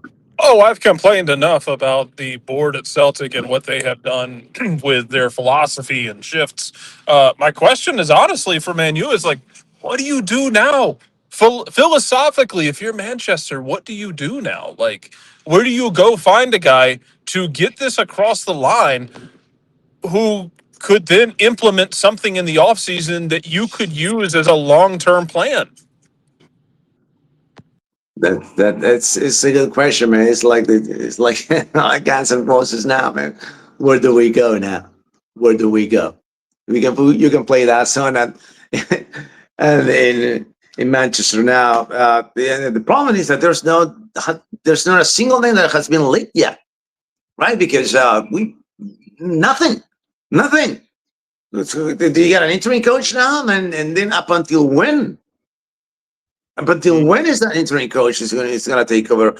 But most likely, I'm this is my guess. I could be wrong, but the smartest way to do it is to stick to this interim coach until the end of the season, and then figure it out. Then start from zero next season.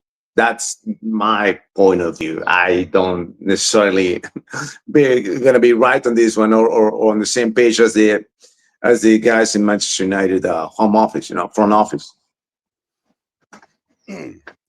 So, first off, thank you for joining us on the quick after you got off the air with your first show of the day. And I imagine that your business is going to pick up for the remainder of the day and for the rest of this week. We will catch up with you about all the normal things on Thursday at 10 o'clock. But I can't thank you enough for parachuting in on short notice for the breaking news involving Ruben Amorim and letting us know what's going on. We'll probably talk about it a little more with Nino Damas on Thursday at 10 o'clock. But thank you for crashing the party, my friend. Always great to see you. Thank you, Johnny. Thank you, guys. See you next time. Bye-bye. Goodbye. We'll see you Thursday. So Nino's going to come back on Thursday. So now it's you and me. We have put out the bat signal to our friends in Columbus, Ohio, and hopefully we can catch up with them this week to find out what the heck is going on. But let me ask you this. Was I far off with my analogies of Bradley and Swansea and Glassy and Aberdeen where Wilfried Nancy is concerned? I don't think it's a 1-for-1. Right. Aberdeen making the jump to Stephen Glass was trickier because it was basically such a hard tonal shift from what Derek McInnes was doing at Aberdeen. And he's doing it at Hearts now. It is a bit more hard-nosed defensive, like old school, if you want to call it that. Whereas Stephen Glass wanted to play more of a free-flowing, which the irony for the Stephen Glass tenure is that his best games were against Celtic and Rangers and in some of his European games when teams... Oh, he's drifting out in cells. So when Jarrett comes back in, because he is dealing with those things called the Rocky Mountains, or someone tried to call him at the same time. So we'll see. We'll see if Jarrett can have his phone behave. So can your phone behave? Are you in between mountain ranges, sir? Yeah, literally. Yeah, literally he is. So nothing like being right in the middle of a point and then having a mountain range get in the way. Breaking news out of Sporting Kansas City. They've appointed Rafa Vicky as their head coach. Won the Swiss League and Cup double in 2023. So obviously pending receipt of his P1 visa, 2.5-year deal through 27-28 with a club option for 28-29. There's going to be an availability tomorrow afternoon late in Kansas City. Later today, you're going to have the media availability for Michael Bradley as he takes over the first team with Red Bulls. Let's see. So statement from Rafael Vicky, then a statement from David Lee. Well, that's not nice.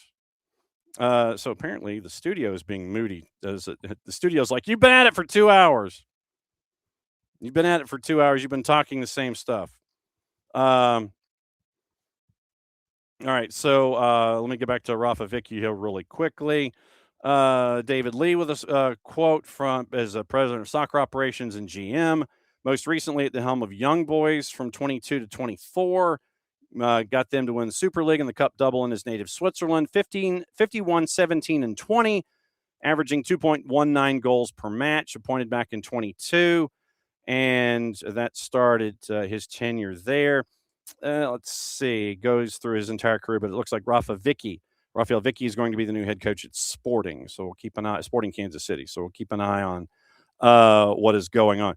Jarrett cannot get his signal to stay with him in between mountain ranges. Quickly, before we get out of here, if Jarrett comes back, we'll come back. We'll put a bow on things in his SPFL. If we don't, then remember tonight at Soccer Over there at 8 o'clock. Obviously, more on what's going on with Wilfried Nancy, more on what happened with Ruben Amorim. I can't wait to hear what Jason has to say about what's going on. Like I said, we have put out the bat signal to our friends in Columbus, Ohio, where we can talk about a new head coach and their old head coach. Also, it was mentioned in the Twitch pitch this morning, Paul Mullen is returning to the club after his loan at Wigan was cut short. So that has happened. Bobby Manzi is saying that Crystal Palace have not ruled out selling Mark Gahey this month among interest from Manchester City. They would expect more than the £35 million that were agreed to by Liverpool this summer. City would not bid that high. So we'll look at that. So hang on just a second. All right. So like I said, trying to do like 19 different things here at once. So yes, Barcelona ruled out a summer move on Gahey. Palace want more than the 35. Manchester City have no plans to go that high if they do in fact bid. Tati Castellanos has now officially joined West Ham. It was $26 million on the fee. It is a 4.5-year deal from Lazio, contract with an option for a further year that is attached to that. So that's a little bit of the news and notes. Let me get into what to watch, where to watch it, how to watch it. Obviously, you've got AFCON that has already started, and all of that is brought to us by our friends at Fanatis, fntz.co/soccer down here. That link is important. Helps them out, helps us out, helps you out by adding more matches to everything that you're already watching. With Fanatis, you get BN, which is the home of AFCON, TAC, matches from Argentina, more leagues across South America, all in one place. One subscription, one home. Fanatis, fntz.co/soccer down here. Round of 16, Egypt and Benin, and Nigeria and Mozambique. BN has Egypt and Benin going right now. Nigeria, Mozambique at 2 o'clock. Simulcast on BN and Espanol. A-League had stuff very, very early this morning, and Paramount Plus has the English Championship. Leicester and West Brom, you get to see George Campbell. That is at 3 o'clock on Paramount Plus. So also, Ricky Puig required a procedure after suffering a setback in his recovery from his ACL tear. He is out for 2026. So he'll be back in the 2027 season if everything goes well with Ricky Puig. So a big loss for LA Galaxy in the 26th season with Ricky Puig. Gossip, rumor, and innuendo, what to watch, where to watch, and how to watch it. If you missed The Roots has been posted, and we get to tell you about what's going on. It was a wild night in Australia. On the men's side, we go into that. We give you a golasso on the women's side. We talk about the legal things going on in Canada and promoting tomorrow, actually, Hamilton Academical in League One, the third tier. They are at the bottom of the League One table, close to it, penalties for not paying bills and such, and they were really hurting. There was a point to where they had a matchup last weekend that they were going to try and cobble a squad together because folks weren't getting paid. They now have a new owner. MSM is now, Morley Sports Marketing is now their new owner. They picked up 97.5% of the ownership shares. We're going to have their man in charge coming on tomorrow to discuss the building of their MCO, as it appears, what they were looking at when it comes to properties. And so Rob Edwards is going to join us at 10 o'clock. Casey White's going to be on at 9:15. Rob Edwards from Morley is going to join us at 10. He'll be joining us from England, and he'll discuss the purchase of Hamilton Academical in Scotland, the rest of their portfolio, and a piece that we didn't know about until we did the digging and found the press release. There's another piece to their portfolio that we thought was really interesting. So we'll kind of look at the entire line of what we've got from Morley Sports Management. Talk to Rob Edwards tomorrow at 10 o'clock and find out what's going on with everything there at Morley and Hamilton Academical. Now, you got the stories for this morning. Adam Wharton has emerged as a target for Real Madrid. That's from AS. Chelsea, Liverpool, Manchester City, Manchester United, all chasing after the Crystal Palace midfielder. Crystal Palace have several targets lined up for January. Bayern Munich's Sasha Bowie, Joao Gomes from Wolves, O'Shea's midfielder Kevin Dunois, and keep an eye on all of those. That is, however, from the four-letter paper. AC Milan monitoring the situation with Nathan Ake as at Manchester City, Corriere dello Sport. Chelsea's putting together a package worth £130 million in an attempt to convince Real Madrid into selling Vinicius Jr. That's from Fichajes. We mentioned Tati Castellanos, and Spurs have sent scouts to watch French winger Magnus Akliouche feature for Monaco against Lyon on Saturday. They did, however, get to see the Koulibaly cleats into the sternum. Eintracht Frankfurt in negotiations with Newcastle about signing Danish striker William Osula. That's from Florian Plettenberg at Sky Germany. Omar Marmoush attracting interest from Villa and Spurs, but wants to stay and fight for his place at Manchester City. Bournemouth is battling Fiorentina, Cagliari, and Genoa for Atalanta's midfielder Marco Brescianini. That's from Calcio Mercato. Spurs have turned their attention to French defender Oumar Soleil, but face competition from Chelsea and Crystal Palace. Sunderland are prepared to let Luke O'Nien depart this month. Birmingham, Coventry, and West Brom interested in the defender. Julio Soler from Bournemouth, the left back, has emerged as a lone target for Watford. That's from Fabrizio Romano. Barcelona considering a £70 million offer from Sunderland for Fermin Lopez. Raheem Sterling looks set to secure a way out of Chelsea. Newcastle appears to be interested in him. And there's also Wrexham in a race to sign Hammarby defender Hampus Skoglund, worth about £2.5 million, but face competition from Mainz for the Swede who plays currently at Hammarby. Also lining up a potential club record-breaking bid of £14 million for an unnamed European striker. Bayern's Daniel Peretz is looking to current loan deal might be cut short after refusing to train for Hamburger in order to force a move to Southampton. Australian coach John Brady has entered advanced talks to become Port Vale's new manager after they sacked Darren Moore after sinking to the bottom of the League One table. You've got Wickham looking at folks, Luton looking at folks, and John Herdman is now in charge of the Indonesian national team. So you've got that. Let me say hi to everybody before we get out of here, and thanks for dropping by on a very chaotic Monday. Remember tonight, soccer over there, 8 o'clock. Morning, Alex. Morning, Jordan. Morning, Ricky. Morning, David. Morning, Twitch Pitch. Michael McKay is kind of an AMBSC all over the place because Michael was asking if Atlanta United was still under McKay. Not really. I mean, he wasn't really a part of their processes, their day-to-day work. He's in the AMBSC umbrella, but not really focused on day-to-day processes and getting, his hands into all of those. He's a part of it, but he's not like in it, if that makes any sense. So let's see. Morning, Michael. Morning, Ricky. Let's see. And then we got rid of the bot. Thank you for all of you guys that were there with that. Let's see. Michael and Ricky going back and forth. Morning, Lokeville. Good to see you. Morning, David. And let's see. Alex and Ricky and there's Wilfried Nancy. Good God. Let's see. So David and Michael and Ricky and let's see. So Morning Ropes and I'm trying to see if there's anybody else that we missed here this morning. Morning, Abby. Yes, Death XG. Let's see. Alex and Abby and David and Michael Ruiz. Wow.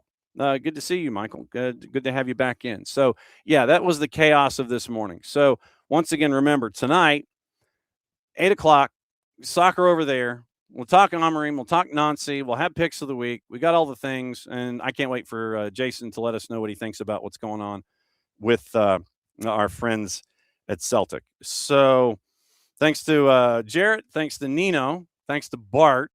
Thanks to Abe. And thanks to all of you. Craziness this morning. Unbelievable. So, so that's all that's happening today. Breaking news involving players and coaches and firings and sackings and dismissals and all the things. We even got in a little Falcon talk. So that's the rundown for the morning. Goodness gracious. All right, back at it again, 8 o'clock tonight for Soccer Over There. And we'll let you know what's going on. Remember, tomorrow, once again, Casey White's joining us, and Morley Sports Management is going to be joining us at 10. We are efforting another couple of guests. Philip Goodrum is going to be joining us later in the week, and we're going to be running that on the Friday show. Cody Case, the head coach at Valdosta, is going to be joining us early on Friday morning because they've got something really cool going on this weekend. So the head soccer coach at Valdosta, Cody Case, is joining us at 9:10. Bat and leadoff on Friday. Philip Goodrum's going to be with us on Friday. Power Hour with Nino and Nico on Thursday. Dylan Butler on Wednesday. And we still got guests in the queue that we got to figure out. So that's the week that we know. And we'll be back at it again tomorrow. Back at it again to do SDH AM in less than 22. Back at it in 8 hours and 45 minutes with Soccer Over There. Let the chaos continue. Goodness gracious alive. So, Mucha Platiel, thanks for dropping by on a chaotic reaction Monday. We certainly got those. Play it safe, everybody. Mucha Platiel, since it's the end of the show this go round until something else breaks. It means I get to do this. We'll see you at 8 o'clock tonight.